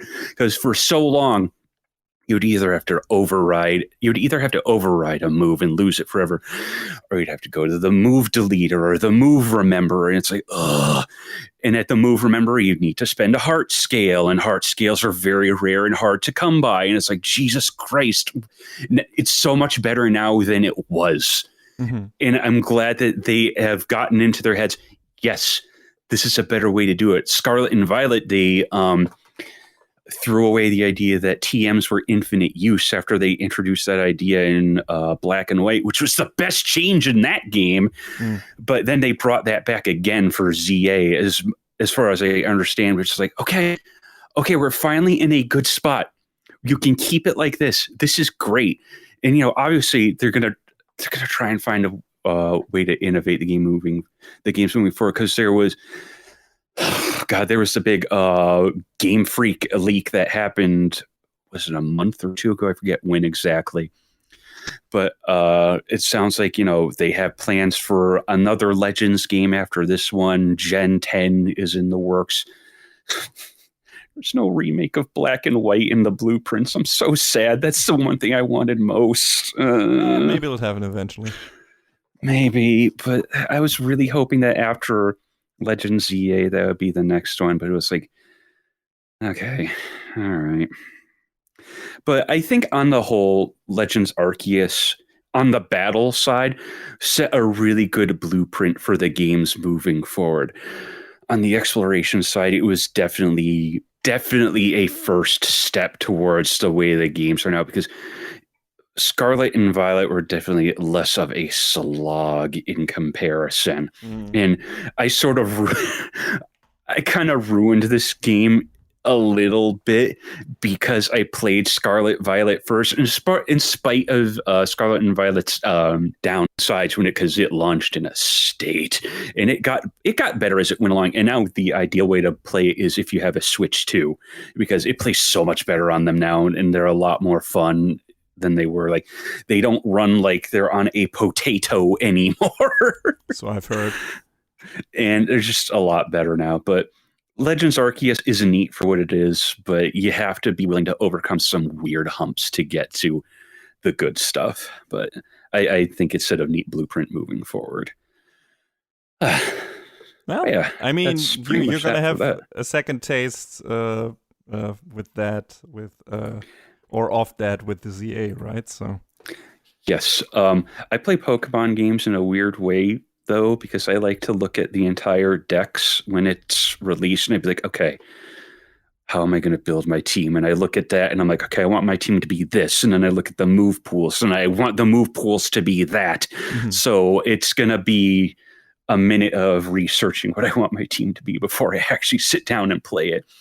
And like I said, I like to do a little bit different teams each time I play, but there's so much overlap in the decks this time around in ZA because it's a lot smaller than it was before. So I'm just going to have to, at some point, probably throw my hands up and be like, all right, there's just going to be repeats in here. Mm-hmm. Because my boy Mareep and Ampharos are in there, and I love that Pokemon so much. I'm just like, all right, maybe you're going to be on the team again after you were in Heart Gold. So, yeah, I mean, Pokemon is what it is, and I'll probably keep playing them, in spite of what the games are.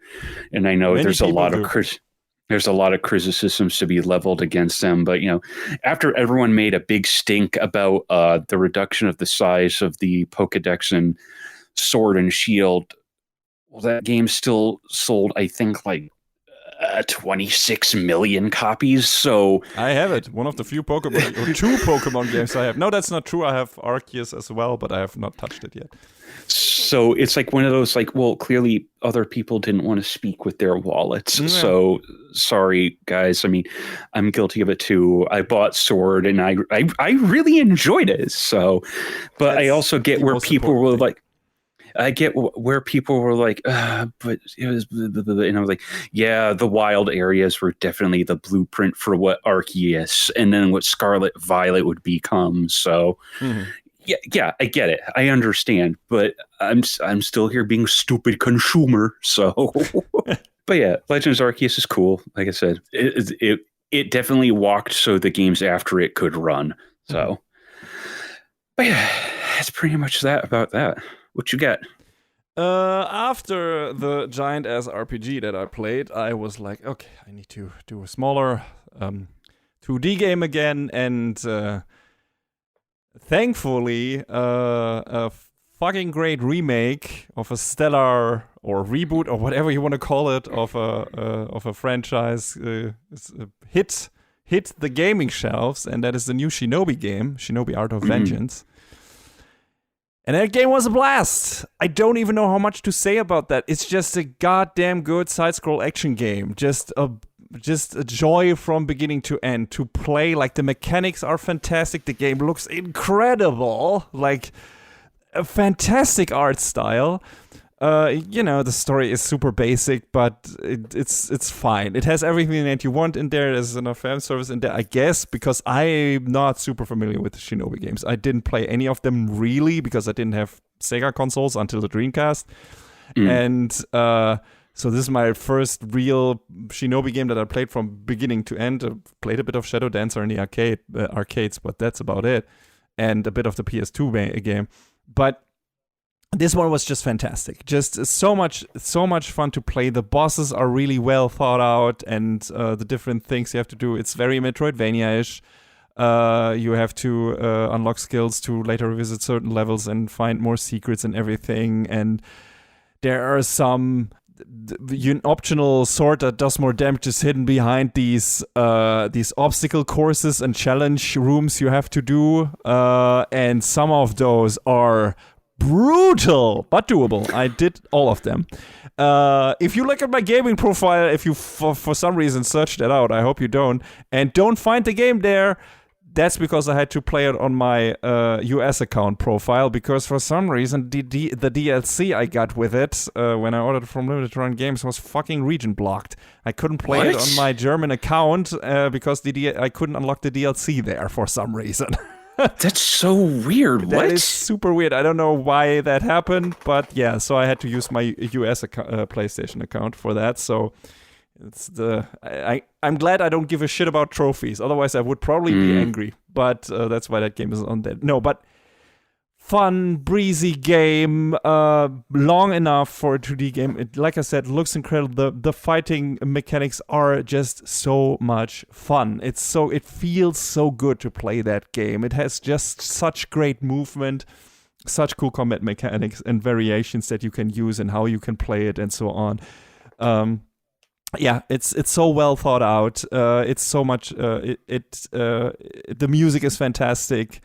And I had a fantastic time from beginning to end. Like, if you're in the mood for a super good action game, like in the 2D space, just get there. I'm going to play through a lot of ninja games in the coming months because this is the first one. Then we have the new Ninja Gaiden 2D game, Ragebound. Yeah. I have that as well. That looks also fantastic, judging from the trailers. I'm going to play that next. And then I have Cyber Shadow, which is more 8-bit styled Ninja Gaiden. So I forgot about that game. I'm going to play that as well. So you're going to get a lot more ninja games from me in the next episodes of FreezeFramesPerSecond, that's for sure. But Shinobi is Art of Vengeance is a tough one to beat because it's fantastic game from beginning to end. It's so good. It's super hard. It's brutal. Some of the bosses are insane, and the challenge courses are really just holy shit. Some of them anyway. Some of them are super easy, which was like, how is that the final one? That was just too fucking easy. But one of them in the middle there, good lord, that really tested my platforming skills like they haven't been tested in a long while. So I really enjoyed that. That sounds good. I mean, this is on my list. I had played the demo of Ninja Gaiden, so like this is on the list. Ninja Gaiden's on the list. Cyber Shadow's on the list. The Messenger, I still haven't finished. I played a ton of that, but I still haven't finished it. That game is longer than I thought, actually. So I got that. I don't know exactly how far I am in the game, but I had gotten all of the upgrades and thought I was relatively close to the end. But the game was like, just kidding, idiot. So I want to actually wrap that up before I look at all these other things. But yeah, no, I had only heard good things about Shinobi and Ninja Gaiden. So I heard the new Ninja Gaiden NG4 was also pretty decent too. Supposed to be good too. Nice to hear. After 3 was not that great, so I'm glad it's Platinum did it, right?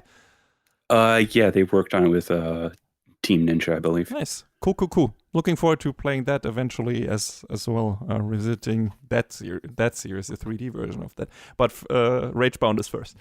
And that seems to be a much more, a much different style, but also really cool. Looking forward to that. John, what else do you have left? I got a couple quick things, and I think that's it for me. I was thumbing through YouTube the other day, and I saw Caleb Hart, the speedrunner, was playing some Mega Man X like he does. But it was a little different than what I was expecting. He was playing this thing called the Root Matrix Randomizer.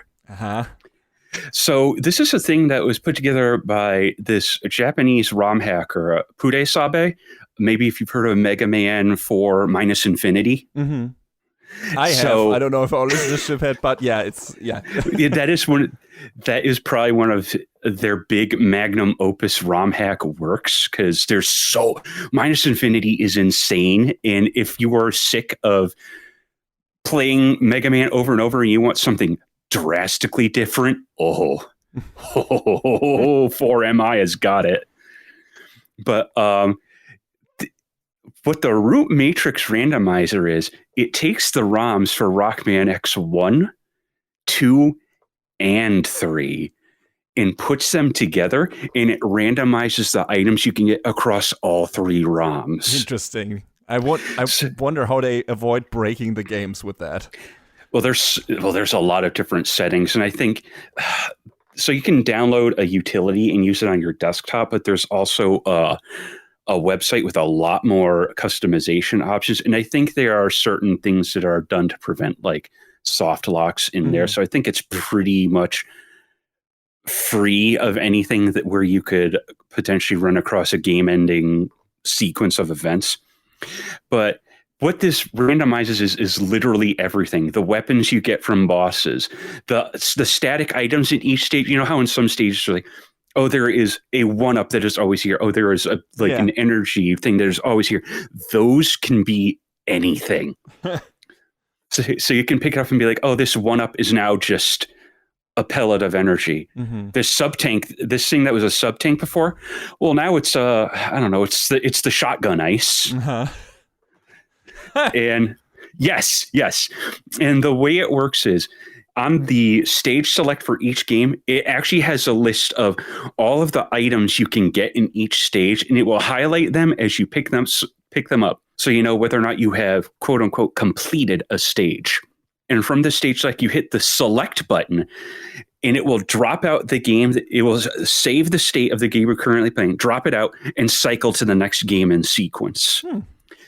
So the way it works is you don't necessarily have to complete the game, but the objective is to get Sigma keys so you can unlock the end game stages.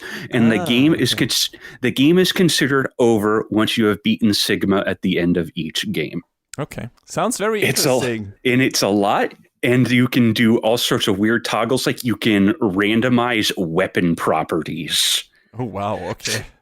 So yeah, when I was watching Caleb Hart, like the chameleon sting was a goated weapon for his playthrough. Like it was slicing through every enemy in every boss. The game also has a toggle where it's like, well, since this is going to be a bit tougher since it's a randomizer, well, you can choose to start with the dash boots in X1. Okay, that's, that makes things a little bit easier, but you can also choose to not start with that. So which will make going through X1 considerably more difficult. You can also have a toggle where all bosses start at half health, and then every 4 bosses you beat, their life meter increases, and I believe it caps at like 3 full life meters. So boss fights can get much longer and much more intense compared to the vanilla games. Like one of the neat things when he was playing X3 that I note that he figured out was that the boss fights that you have to redo, like in particular in the end game Doppler stages, that one room where you have to refight the bosses before you go fight Doppler, you can skip that room entirely because it's designed such that you don't get anything from those bosses in the original game. So it's like, why do you need to refight them? The game will just say, okay, you can just go on through. And it's just a real neat way to mix up playing these games because, I mean, there are some ROM hacks out there for the early X games, but not all of them are, in my opinion, all that interesting. Like you have your Kaizo-esque ones that are just like really goofy with stupid stage layouts. And it's like, nah, man, that's not it. So I hadn't finished a run of this yet, but I'd gotten a decent way into it. But I think this is a great way to make the first 3 games a lot more replayable. And I think if you're tired of playing the original games the way they are, it's definitely worth checking out. The thing is, you have to set it up in a very specific emulator, BizHawk, which I think is one that a lot of people use for like task runs. And then you have to set the emulation core to a certain one, and then you have to run the game not from the boot ROM, but from the Lua script. I say all of this because I would have figured this out easily if I looked at the README. Because I was trying different emulators. I tried ZSNES, I tried SNES 9X, I tried BSNES, I tried Ares. I was like, why aren't any of these working? Well, you have to, again, BizHawk with the Faust SNES core with the Lua script. And I was like, oh, I feel stupid now. Shoot. Well, I mean, an honest mistake to make. I wonder if we'll see this at a GameStop Quick event in the not too distant future. Oh, that would work great. Because like Caleb was playing at like max difficulty with like, of course, basically all of the buttons pressed, and I was like, okay, I just want to try this out first and slow things down a little bit. Yeah, but sounds like a fun way to re-experience these games in a different way.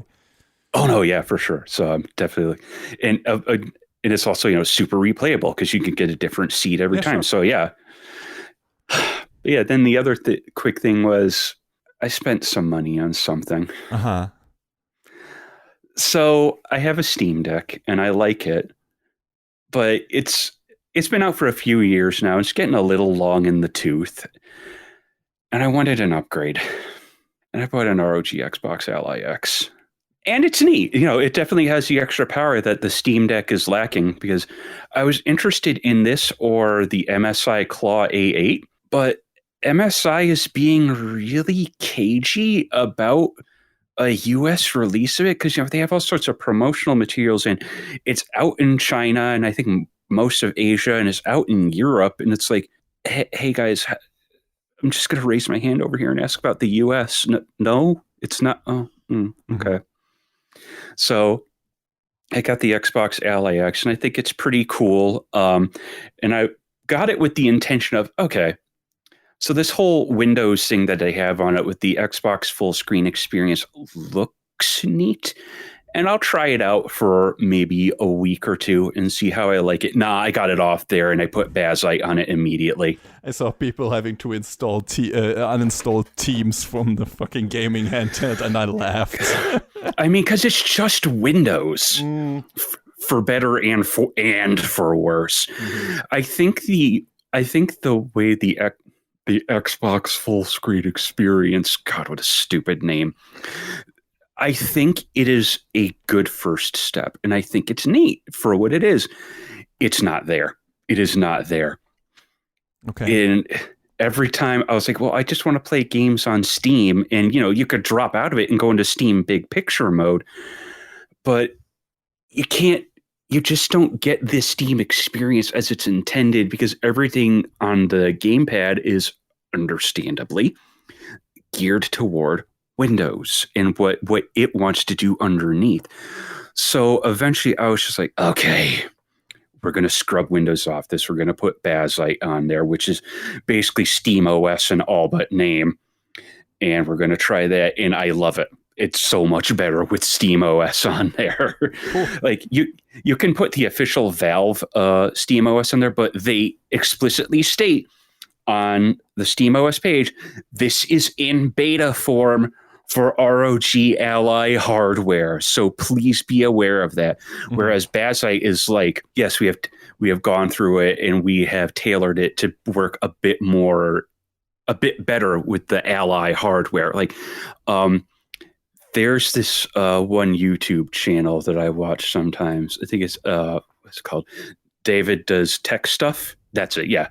And he was talking about his experience with Bazite on the Xbox Ally X, and he said it was a bit rough, but then I guess the Bazite team were like, basically like the next day or the week after, we're like, we hear you and we fixed a whole bunch of things and we encourage people to try it again. So it's like, all right, nice. This will be my first port of call. And I put it on there. And I'm like, this is great. This is awesome. There's a few weird little hangups, like the startup sound, like does some weird stuff. It's a little funky when it starts up. And I'm like, I don't think it should be sounding like that.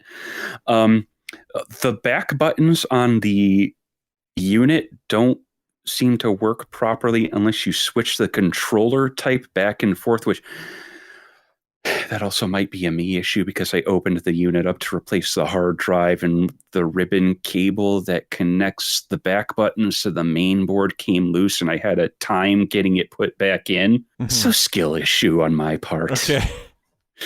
But if you go into the controller settings and you toggle the control, because you can have it recognize the buttons on the unit as an Xbox controller, a Steam controller, or a DualSense. And if you toggle it to one of those, it will start detecting the rear buttons again. So it's like, okay, cool. Because I also screwed up when I was putting it back together and it wasn't turning on. And I was like, oh God, what did I do wrong? The thing I did wrong was, so on a Steam Deck, when you want to do work on it, they encourage you to discharge the battery to a certain amount, then go into the BIOS settings, and then put it into what's called battery storage mode. So then the unit cannot turn on unless you actually plug it into power. Mm-hmm. And the Ally X does not have that setting, but it does it on its own if you disconnect the battery, which is, you kind of need to do it to get to the hard drive slot on it. So then I was like, well, wait, am I an idiot? Do I need to plug it back in to wake it back up? The answer is yes, I was stupid. So it got working after that, and now it seems to be working mostly as intended, and I'm having a real good time with it. And you can tell there is a big difference in power from the Steam Deck going from, I forget what exactly the class of the APU is in the Steam Deck, but the Ally X has the Z2 Extreme in it, which AMD is really pushing, and we'll be probably talking about AMD and some of their other hardware in a little bit, just to touch on it. But yeah, it's a neat unit, and I'm glad I've got it working a way that I like. So I don't. Obviously, it's a pretty steep price tag, and I went into that with that understanding. My credit card hurt for a little bit, but I decided, I was just like, no, I can't sit on this. I just have to pay it off. So I don't know if it was the right time to buy it after I got into a fender bender and my car had to get repaired, but thankfully I think insurance will cover that. So yes, it was an expensive toy, and I'm looking forward to messing around with it a bit more. Well, I wish you a lot of fun with it. Sure. I hope it works out. But yeah, did you have anything else? Yes, I have one more game left. Gonna get too deep into it because we're running a bit low on time. So I also played the new Donkey Kong game, Donkey Kong Bananza, on Switch 2. Which is by the Mario Odyssey team, and that is very evident when you play it, because it definitely feels like that game just with Donkey Kong in a way. At least, yeah, you could tell from like all the trailers and promotional material. Yeah. And that is not like, that's not a slight towards the game or whatever. Like, that is actually a good thing. I mean, I liked Odyssey not as much as Mario Galaxy, but I still like the game a lot, and the movement in that game, and the movement in this game is fantastic as well. And, you go around as Donkey Kong, you dig down to the planet core, you make friends with a little stone that is obviously the little kid version of Pauline, which makes this a prequel, I guess, to the Mario games. Not sure how the lore works out there, but she is there's this evil corporation, and they want to get to the planet core and do some bad things there, and they're stealing all the bananas, and Donkey Kong is all about them bananas, and he's gonna try to get them back. And not my bananas, bro. Yeah, and Pauline helps him with that because she has also a special power that can help Donkey Kong getting DK. Nobody calls him Donkey Kong in that game. Everyone calls him just DK. And help DK get where he needs to be. And, you punch a lot, and the most fun thing, I guess, about the game is that you can punch most of the environment and just punch yourself through there. Basically, you can punch a hole in pretty much everything and just unearth shit like treasures and whatever and gold, and get to these big bananas that give you skill points, but you can also, use treasure maps and buy them and find them in chests and stuff like that, and then try to find stuff through there.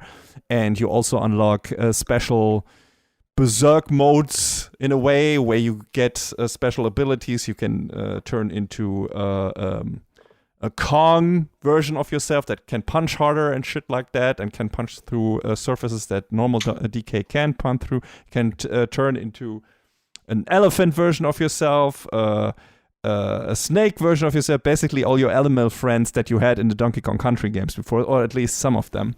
You can turn into a rhino, but Rambi is in there. Running around with Cranky, and you can find them, and he'll give you special something for that too if you can find him in every stage. And so the gameplay loop is basically get to a new layer towards the planet core, and then you find a lot of shit and find the Bananza skill where you can transform into a new animal version, which looks super freaky. Like if you ever wanted to know what or if you didn't want to know what an ape crossed with an ostrich looks like, well, that game is going to give it to you anyway. Oh no. So, but it's fun, and it gives a lot of gameplay variety. Not all the forms are as useful, like the zebra form I didn't use as much because it is fast, but it's very contextual, and otherwise it's a bit finicky to control, so I wasn't a super big fan of it. But I used the snake version a lot. I used the especially the elephant version a lot because it has super useful skill when it comes to collecting items and everything and eliminating environmental hazards. So I use that a lot. And the fun thing is there's always a different theme playing because a lot of that game is also about music and singing with Pauline and everything because she's a singer, right? And so a different music is playing when you have a different form, a different animal form, and all of these tracks are bangers. And yeah, it's super fun. Like it's basically like differently coded Mario game, just with a different character, but also special abilities and everything, and a lot of stuff to explore. Very weird, quirky side characters that you can engage with and everything. A lot of things to find and to dig for, and lots of secrets. And so there were a lot of moments. Also special challenge rooms and everything where you have to find 3 bananas in rooms and stuff like that, or beat enemies in a certain amount of time, whatever. And all of that is super fun. Like the game is a blast from beginning to end. It's super enjoyable. It's pretty beefy. Like there are enough worlds in there, and there's also a part where you can go through 2 different routes, but you can return to the other version of the route as well if you want. So, or you should do that actually. So, yeah, it's a really good adventure game, and with entertaining, with nice, sympathetic characters and everything, and cool worlds, very varied worlds that look very different and are very big. Cool atmosphere and everything. I really enjoyed that game. I enjoyed it even more than Mario Odyssey.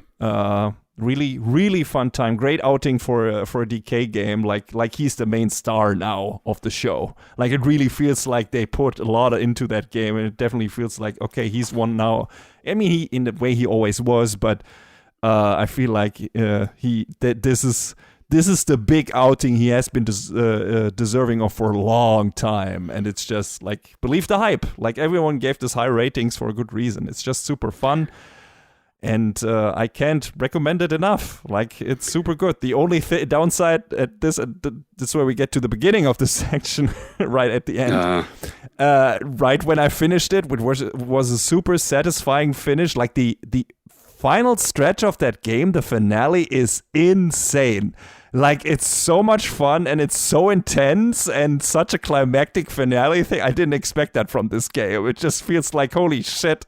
It's kind of like the section at the end of Mario Odyssey where you turn into Bowser, but like longer and just insane.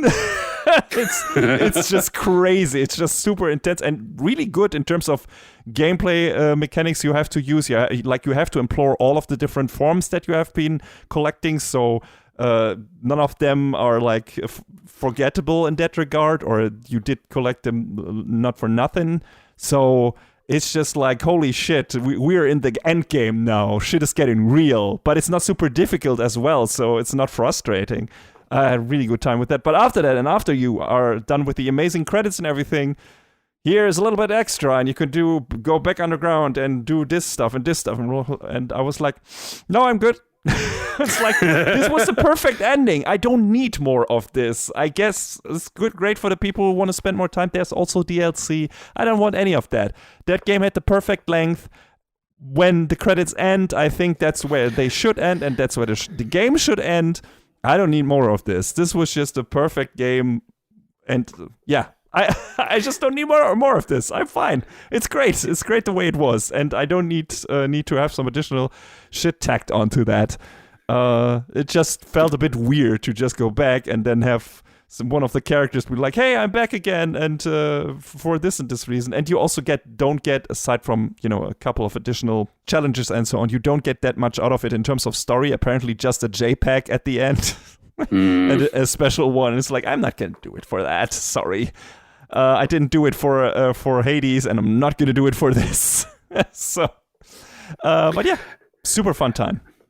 I still think it's funny that they hinted at this with DK's new look in I guess new old look in Mario Kart World, and it was like, well, why did they change it from the DKC? Oh, also, I think a lot of people were hoping the DLC would be a little bit more, because I know the big DK fans were like, DK64 is the game that it is, but Kong Island is super iconic, and they kind of reduced it down to like in the DLC, which is sort of unfortunate, but I guess it's cool that they're at least acknowledging that it's still somewhere out there. I guess, yes. But yeah, hey, if you like Nintendo games, you're going to play this anyway, but this is definitely one of the best ones in recent times that I've played. Like, I have incredible amount of fun with this game, so just grade A from beginning to end, at least A, if not S. So,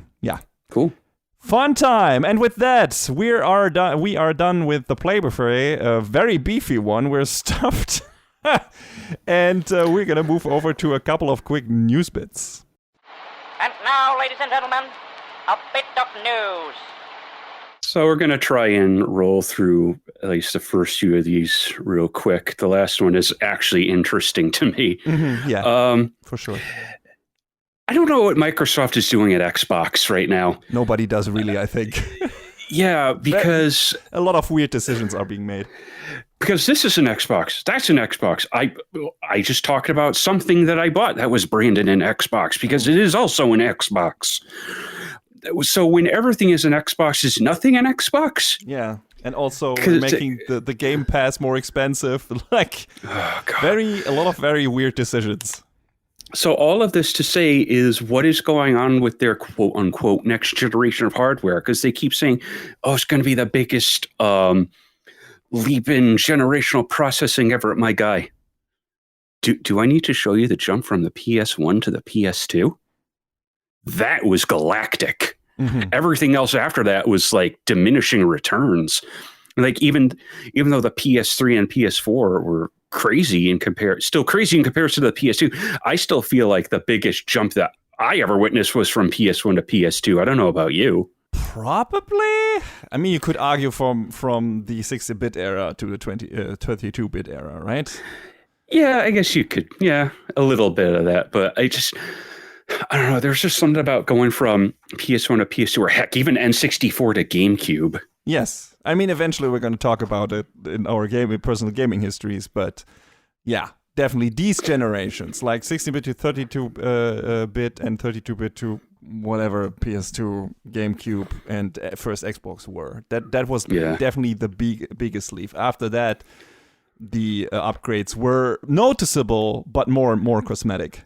But yeah, that leads me to be like, well, they keep talking about there's going to be new hardware, and they're like, oh, it's going to be premium, and it's going to be a curated experience, which makes some people are like, oh, the curation is good, and I sort of sit there and I say, what does that mean for backward compatibility? That's what I think. How much is the next Xbox going to be? Because then, let's not make any bones about it. The next Xbox is just going to be a branded PC. Sure. I mean, that's what it's going to be. It has been there for a while. I mean, yeah. I mean, the Xbox One and the Series consoles are definitely running on a Windows kernel. That's for sure. Like, there's no bones about that. But the next one is just going to be a PC. And when they're talking about, oh, you could put different launchers on there, so like my computer. This is what you're talking about. So I have this feeling that the next generation of Xbox is just going to be DOA, man. I don't know how much longer they can go. Yeah. Especially when they're talking about, oh, it's going to be premium. How much is premium? Is that going to be $1,000 machine? Is it going to be $1,200? Because they are so. I was talking about this with some friends on a different Discord server, like, because a lot of people are out of touch on what an entry-level PC should cost. So this thing is going to be stupid expensive, like probably even more than the Xbox Ally X. Let's see. I mean, if maybe eventually they don't have a strong standing in Japan, maybe eventually they will go down the Sega route and only be a games publisher of the stuff they have. they're already doing that though, because Gears and Halo. You know what's going to save Xbox Game Studios? Putting Gears of War and Halo on PlayStation. No, I mean, it feels like no, it's not. Yeah, they're panicking a bit, definitely, because they don't know what to do with their brand really anymore. But we'll see where it goes. Yeah, the next one is Ubisoft is definitely entering its death spiral. It feels like it. They canceled like some investor meeting and they're not releasing their numbers, and it's like, oh, you guys are like in huge trouble, aren't you? Which for Ubisoft, the corporation, good. For all the developers there, I feel for them, because their teams, in spite of, I feel like the teams at Ubisoft make good games in spite of what the decisions at the top brass make for them. Mm-hmm. Yes. So I feel for them on that. Like, I am not going to lay issues with games directly at the feet of developers, when it's clear it's not their problem. Like an actual game design thing, I might be like, I'm not quite sure what the developers were thinking on this, but on stuff like DLC structures, on like releases, on like the different tiered releases that a lot of games have now, where you need a spreadsheet to figure out which version you want to buy, that's on the actual higher ups, and it's stupid, and that needs to stop, man. Mm-hmm. Absolutely. And I mean, they're not the only ones. Like, I feel like EA, depending on how that private equity thing will turn out, might also go down the drain in the not too distant future, because usually we know how these things pan out usually. I mean, as far as I'm concerned, EA are dead. They don't exist to me. And like, for a while, it was like, yeah, EA aren't great, but they still have some good games out there. But now it's just like, oh, they're owned by Saudi Arabia now. Okay, they're out of the picture. I don't care anymore. I'm glad I wasn't a big devotee to Battlefield. Like, there are some good Battlefield games there. And much like Call of Duty, I like the one that everyone hates. So, hey, and the recent Star Wars Jedi games were great. I haven't played Survivor yet, but I really like Fallen Order, so they got some good games. I heard those were both really good. And in spite of itself, I hear people are having a good time with Battlefield 6, which is like, okay, I'm glad you're having a good time with it. Sure. I will look back at Hardline and be like, you know what? That's the one I enjoyed. The last bad news before we get into good news is AI slop is a problem. Yeah, no kidding. and now it's a problem in the games sphere, because Hoyoverse is implying it in a lot of their games, and they have job listings. They're like, oh, you need to be proficient in AI prompts. So you mean typing a sentence? Yeah. They're using it in Call of Duty, like clearly, like it's bad in Black Ops 7, like really bad. On some of the textures and some of the like banners and some of the menus, it's like, ugh. And then it was used for voice acting in Arc Raiders, which I guess what they did was, and this is, is this bad? Yes, but this is the least offensive, I feel like, to me, because they actually paid people to be like, hey, can we sample your voice? So then later on down the line, when we need extra stuff to put in for like an item description or whatnot, that we can do that with your voice. If it's restricted to that, the problem is like the contract airtight in that regard, that they can't abuse that? I mean, I don't know. I don't trust them. That's what I'm hoping for. Like, I want to hope it's the best of that, but like, if they keep it restricted and locked down to something like that, then okay, I guess. But like, pay your actors, pay your developers, man. Yep. The last bit is good news. Valve announced new hardware. They're actually doing something. Yeah, it's crazy. I mean, they already did something with the Steam Deck, and that seems to have been a big success for them. So now they're going into, well, everything else. I mean, they did release a VR headset before, which they're doing again with the Steam frame, I guess. Yes. Yeah, I mean, the Index was neat, but it was a little cost prohibitive, and it was clunky to use. Mm-hmm. So the Steam frame just sounds like it's a better version of the Meta Quest 3. Yeah. So I'm just like, hey, if you can if you can get it at the right price, maybe I'll be willing to get rid of my Quest 3 for that, because it will also just play Steam games, because they touted that any games you have on an SD card that you could put into this new Steam machine that a lot of people are affectionately dubbing the Gabe Cube, or that you could put into a Steam Deck, you'll just be able to put it into your Steam frame. You can play the game using the visor, regardless of whether or not it supports VR. It's like, that's cool. That's awesome. That sounds really nice. I might actually consider it as well. Yeah, because the other two things I'm a little less interested in, because I think the Steam controller too looks a little clunky. But I know people funny edit where someone put a Moe face on it. Oh my god! Because I know there were big fans of the Steam Controller 1, and this has the touchpads from the Steam Deck, and people really like those, and I've seen a lot of people make good use of them. So I'm like, hey, if you make good use of it and you can get over the way the thing looks, cool, more power to you. But I don't think I'll be buying it.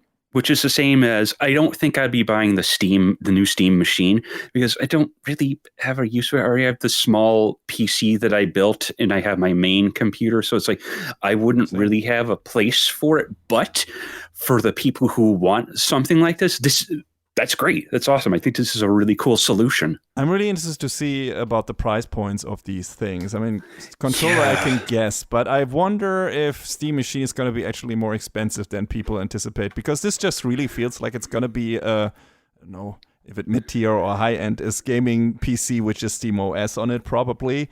And those are not necessarily, like you just talked about, with the Xbox stuff, necessarily cheap. So we'll see how it plays out. But I'm also I'm not gonna get the controller and the Steam machine, but I'm interested in the frame. So yeah, I mean, I think some people are theorizing that the Cube will probably be between $600 and $800, which, if it's delivering on the promise of the performance that they're talking about, which is to be around the PS5 range, which trying to get to that on PC is a bit more costly, because obviously PlayStation, Xbox, and Nintendo hardware, that's all subsidized, so they can knock down the cost a little bit. Yeah, sure. But for something like this, that would be I think a good price range for someone who wants a living room box that can play just PC games. Yeah. And it sort of heartens me a little bit to see that PC games are a bit more on the rise than they used to be, because everything costs so much now, and it's just like, yeah. And so if PC is a reliable source to get games cheap very quickly, because the Steam sales are just very good in terms of value for the customer mostly. So if this can cause even a little bit of disruption, I think that's great. I mean, that could be actually the Xbox killer, right? Like if that thing takes off, because Steam is just just a well-established storefront that has a lot of people, and if the price point is on par with the Xbox, but just with this incredibly big library that already has a lot of Microsoft games in it, then you got the real competition for that. And also technically not all of them, but a lot of PlayStation games are on that now as well. So we'll see what Valve does with that, but it's heralding interesting times. It's definitely a shakeup. But yeah, there's this YouTube channel, Moore's Law is Dead, talks about a lot of tech stuff. I mean, I think you and I both listen to Digital Foundry Direct, and they reference them a lot. Yeah. He had a video, I think either today or the other day, saying Valve might price Xbox out of gaming. No. I think Xbox might price Xbox out of gaming at this point. Like, I get the point they're trying to make by saying that, but like, if the Steam box comes in at what I suspect might be half the price of the next Xbox, it's over. Yeah, probably. I mean, Xbox is still an established brand, and I don't know how much overlap there is between the Call of Duty bros and who don't have a PC and just get their Xbox for that, and that is still a huge customer base, I guess. And if they will, spring for Valve hardware, but I must imagine Steam has been around for so long, and it has been everyone who is in the game sphere will have heard about it at some point. So I think that will have enough power to, if they advertise this properly through all their channels, for people to realize, okay, there is this new thing now, and it's gonna give you a lot of fantastic games with really not super affordable, but on an acceptable level, with good power and everything, and a good really good ecosystem now, because now you have the extra weird controller, you have a VR headset that works flawlessly probably with that, you have like this thing, and you have the Steam Deck that also is kind of integrated with that, like that whole ecosystem, and it all kind of works probably together by employing Steam OS in a good way.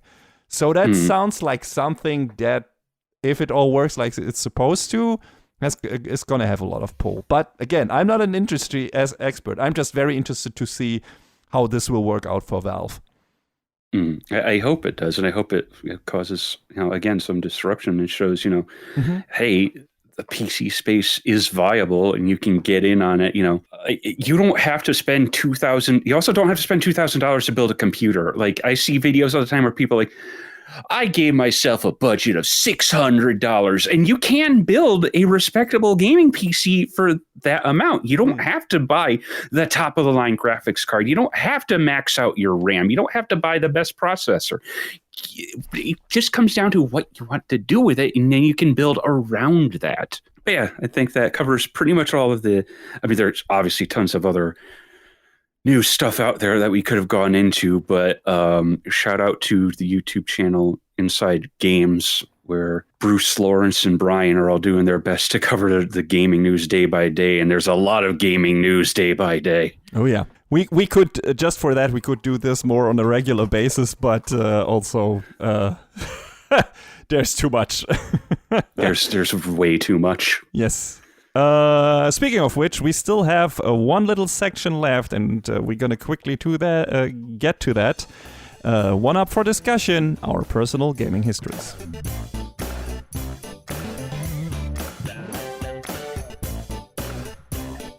All right, yes, this is the the editorial section or whatever section, and. I think in the first episode we did some games we look forward to this year, and now since last episode we started talking about our personal gaming history, so the consoles or whatever we had, what we gamed on and what games we played. And I originally intended to have this a bit bigger in this episode, but I miscalculated a bit. So we're gonna have only 2 small sections for this. First, I forgot to mention last time when we talked about the NES era, 2 of my favorites, like Kirby's Adventure. I played that game from I don't know, 10 times or something. I played through that 10 times or more. I don't know. And that game is so good. Yes. It still holds up. You know what's wild to me about Kirby's Adventure? Everyone is like, oh, that's the first Kirby game. No, you idiots. No. Kirby's Dream Land was first. Like, so when people say that, I'm like, you're patently wrong. And a lot of people probably don't even know about Dreamland 2 and 3. So yeah. But yeah, Adventure, I just love the shit out of that game, because in Dreamland Kirby couldn't, still adopt the abilities of the enemies he was consuming, and that came in Kirby's Adventure, and I love that because that's one of the things I also like about Mega Man, like copying the abilities of your opponents or whatever. And now I've got your power. Yeah, exactly. And Kirby does the same thing here, and it's just a fun game. It's breezy, and I played through it with when you through hard mode as well, and then you can unlock the super hard mode and also the music player and whatever, and I did all of that shit, and I love that game. And what I also forgot to mention were the Capcom Disney games on NES, and we're going to talk about those more also in the next episode probably, but those also all were, or not all of them, but a lot of them were really good. DuckTales 2, played the shit out of those games. The Chip and Dale games I also had a lot of fun with, so... I missed those games like almost entirely, man. Wow, okay. Like I played the DuckTales remaster, but I think there was like a Disney collection of games. Yeah. And I started to touch on that, but I didn't really play too much of it. But like back in the day, I missed those entirely. I know this is skipping ahead a little bit, but I know there was a bunch of those magical adventure Mickey games on the Super Nintendo, and apparently those are all really good. So like, I would like to sit down and like touch on those at some point, which I have no excuse now. Emulation is a thing. Oh God, don't let Nintendo hear us at emulation. I could just re-release the fucking games for fuck's sake. No, but that would be on Capcom. So. Yeah, that's true. I mean, not all of them are great. I think Tailspin wasn't super good. Darkwing Duck I really enjoyed. That was a fun Mega Man like. I think I never finished this because the game is fucking hard. But that I enjoyed. Yeah, I played the first magical adventure, like Mickey's Magical Quest, Mystic Quest, or whatever it's called on the Super Nintendo. Really liked. Didn't play the other two, Aladdin, but we get to those in the next episode. So this episode, we're just gonna quickly talk about some early PC experiences, I guess, and Game Boy. And Game Boy is gonna be very quick for me because I didn't own one. I only played on the Game Boys of friends. All of my friends had some, but I didn't get one because I went from NES right to Super Nintendo. And I'm not a big mobile gamer in general, not even today. Like, I play my Switch pretty much exclusively docked. I only play it mobile when I'm, like, I don't know, visiting at my parents or when I'm on vacation. And otherwise, that thing stays in the dock. And so same happened. I didn't even get a Game Boy. I got a Game Boy Advance, but not many games for it. Didn't play a lot on it, and I didn't get a DS. I got a 3DS. Didn't get that many games for that either. So I'm just not a big mobile gamer. And the start of being that was me not owning an original Game Boy. Well, I mean, at least the nice thing with the 3DS and the GBA is they were both fully backward compatible, so you could play whatever on them. It doesn't matter now. Yeah, that's true. But yeah, I played a couple of games on the Game Boy, like on the big Game Boys of friends. I remember playing, of course, a lot of Tetris, because that's just came with the thing. The 3 Super Mario games that came out for this. My favorite probably being either Super Mario Brothers, Super Mario Land 2, or Wario Land. I don't know which of those two I would prefer. Probably Wario Land. I think I play through that more often. When I borrowed that from a friend, and what were some other big ones? Did I play through the first Gargoyle's Quest? I think so. Yes. I think I recently revisited that. Even I played through Quest and Adventure, so Gargoyle's Quest 2 and Demon's Crest. So yeah, so those, and the last big one that is not super obscure, I guess, Mystic Quest. So the first Seiken Densetsu game. Definitely played through that as well. So God, Final Fantasy Adventure in the US, I think, right? They were so confusing with the names on those. Yeah. And like I'm still angry at Square. I mean, obviously this was early days, but it's like, you could have a little bit of faith in your branding, guys. Yeah. Like, even because like the Final Fantasy Adventure, why didn't you just call it the Final Fantasy Saga? So then there would be the line between like, oh, that's what this was. Mm-hmm. Oh.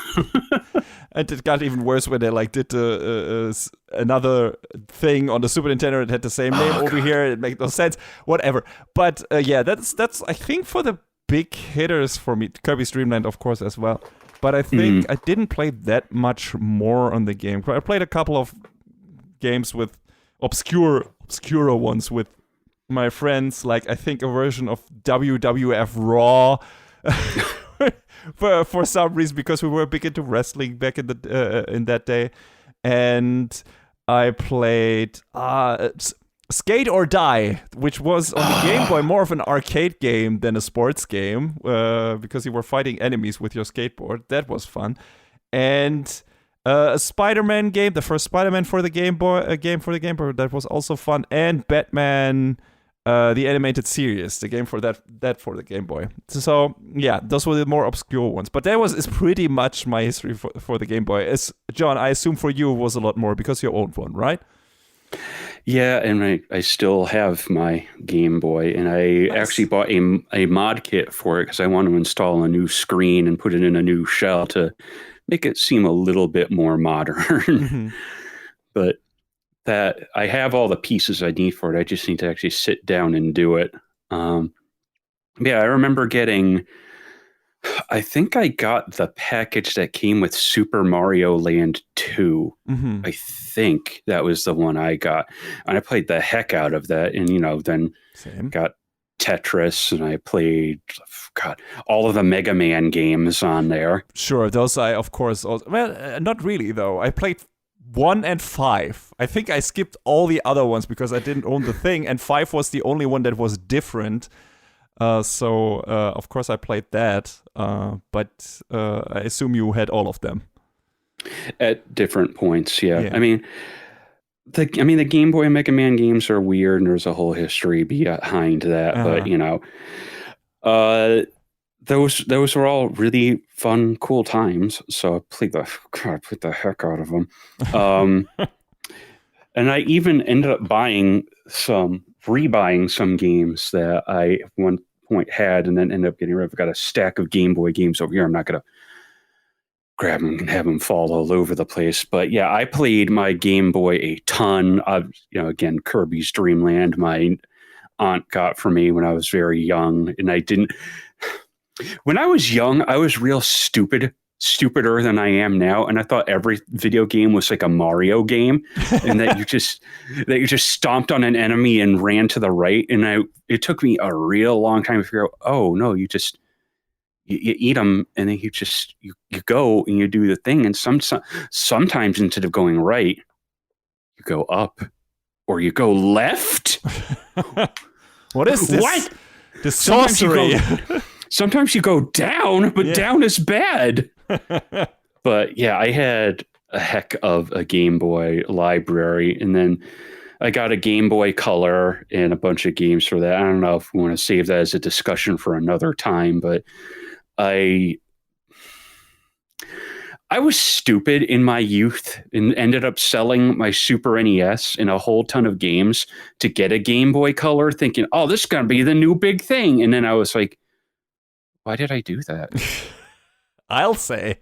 But I have since you do started stupid things when you're a kid. That's just. I started rebuilding my Super Nintendo collection a bit, and I do have an SNES, and like I said, I have the Poly Mega, which will play a whole bunch of other stuff too. So I have tried to rebuild. But you had a good time with the Game Boy. Oh yeah, for sure. Like in spite of not being able to see that thing even in direct light.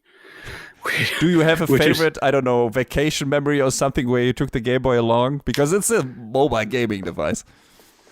Oh, man.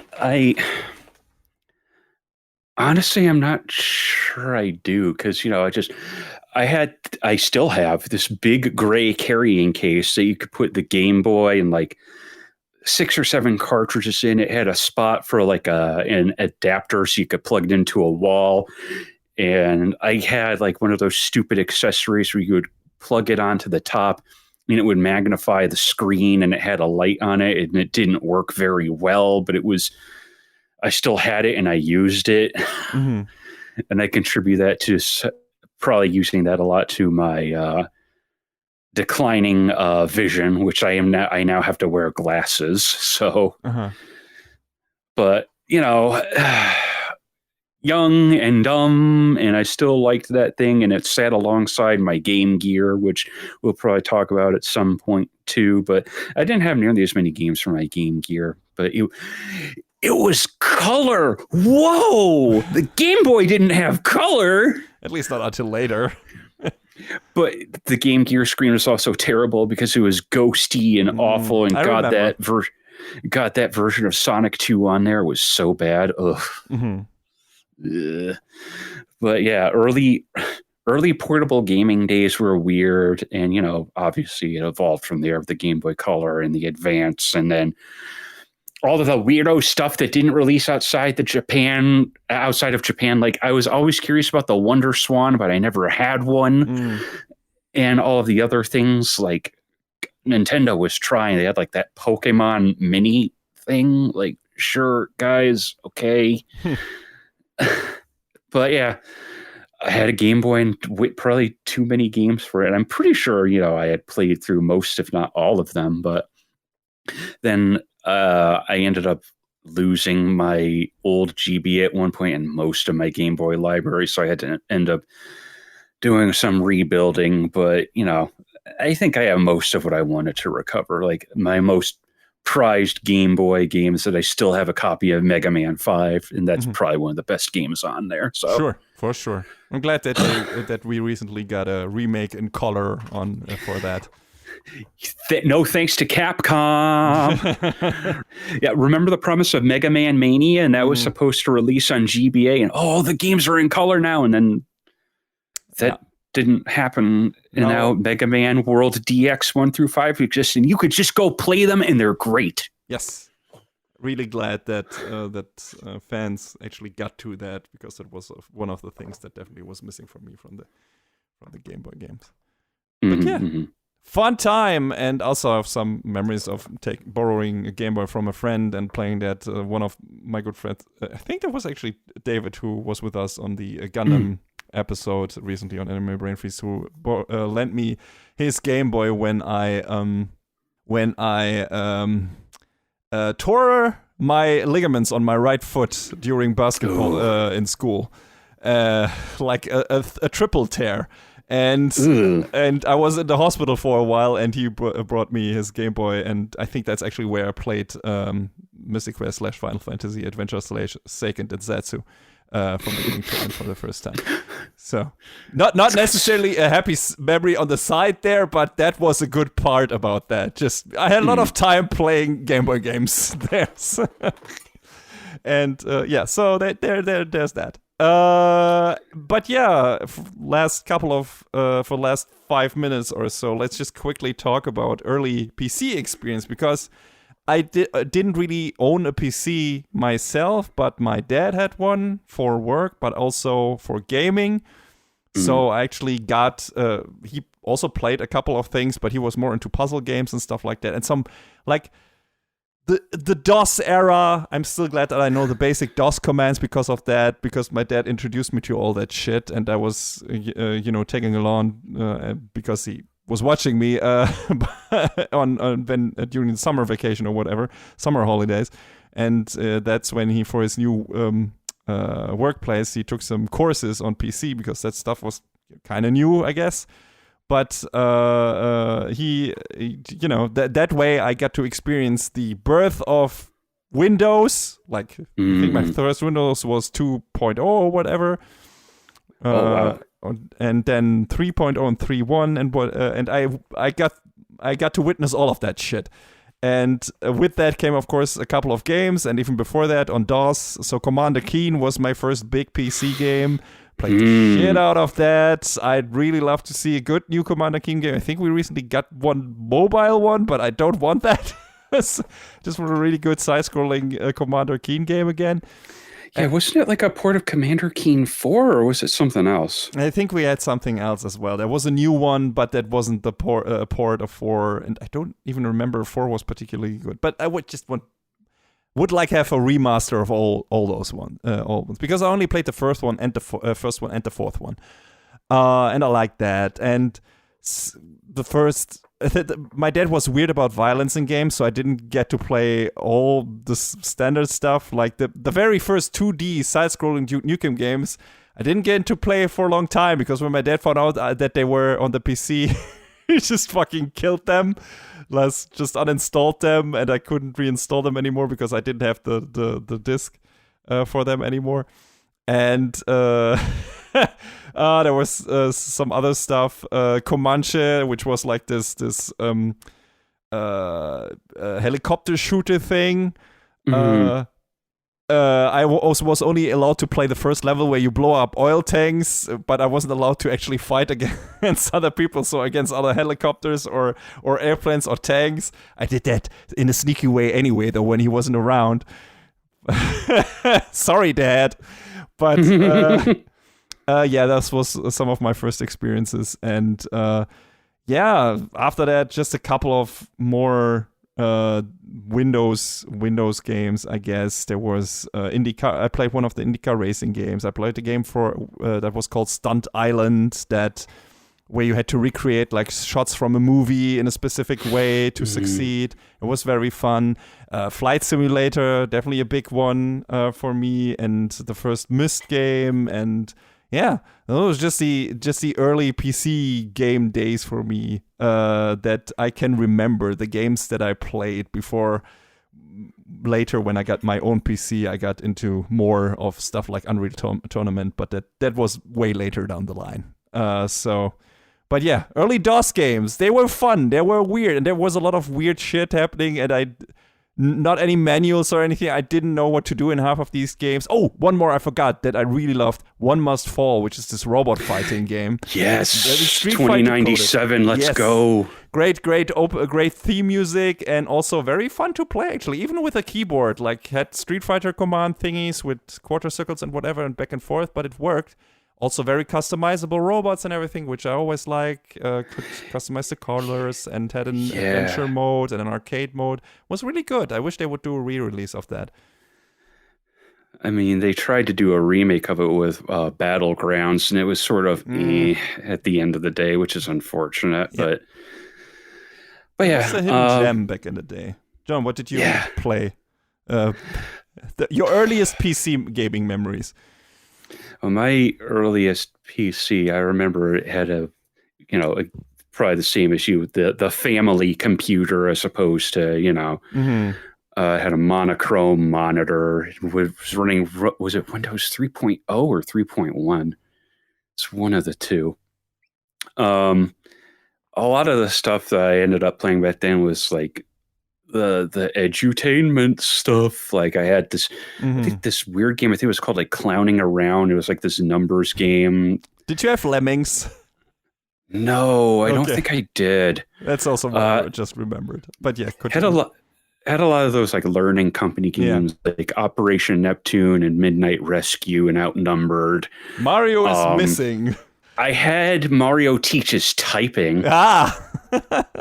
Wait, did I have Mario? I think maybe I had Mario is Missing as well. Yeah. And there was Mario and the Time Machine, right? That was also one. I'm not sure. No, it was Mario's Time Machine. That's what I had. Okay, there we go. Because there was like a huge difference between the PC and the Super Nintendo versions of that game. And I think Mario was Missing. It was slightly different as well. But yeah, Mario's Time Machine sure was a game you could play. I don't know how much I learned from it. Probably nothing. The PC version was materially different because it was like, oh, well, you can make as many mistakes as you want trying to piece together. So you could just like click on everything until you figured out a puzzle. Whereas in the Super Nintendo game, it's like, oh, you made 3 mistakes. We got to go back to Bowser's Castle. And then you have to go on the surfing thing again where you have to collect enough mushrooms to actually do the time travel. And it was like, this sucks. It sucks. I hate this. Yeah. It felt jank and bad, and but there was that. And then, when like real Windows, i.e. 95 started rolling around, that was when the actual gaming started. And I remember wanting the PC version of Final Fantasy VII, but the computer I had at the time definitely could not run it. So the one thing I wanted was a graphics card for it. And I ended up getting a Voodoo 3000 to put in that thing. For those of you who remember Glide powered graphics cards, none of this GeForce or RX stuff out there. Sheesh. God. That was the Wild West of video and audio drivers. But yeah, I mean, I didn't do I obviously had the PC, but didn't do nearly as much PC gaming. I had my NES, I had my Super NES. So yeah, absolutely. For myself, I didn't get a PC until I was about to graduate high school, and that was mostly for work, and then only later, I got it for like games on there actually. So it took a while. So these first experiences were all thanks to my dad, and because he needed a PC and was like, the kid's got to play something. So it was nice, even though he was a bit restrictive about what I could play, but I found some ways around that. So all's good. Yeah, I mean, my parents were like that with certain games. Like, you're not going to play Mortal Kombat. Or I'd go over to a friend's house and be like, fire up MK3, let's do it. Yep. It's if I wanted to play newer games and stuff like that, I just went or whatever game, I could just go over to my friend Alex's house, and we'll talk more about that actually in the next episode, because that I already talked about when we talked about NES, because they had a modded one, and they also had a modded Super Nintendo. So that's gonna come next time we return to this merry little show. We're gonna do Super Nintendo, we're gonna do Genesis, probably Game Gear, and see what was up with that.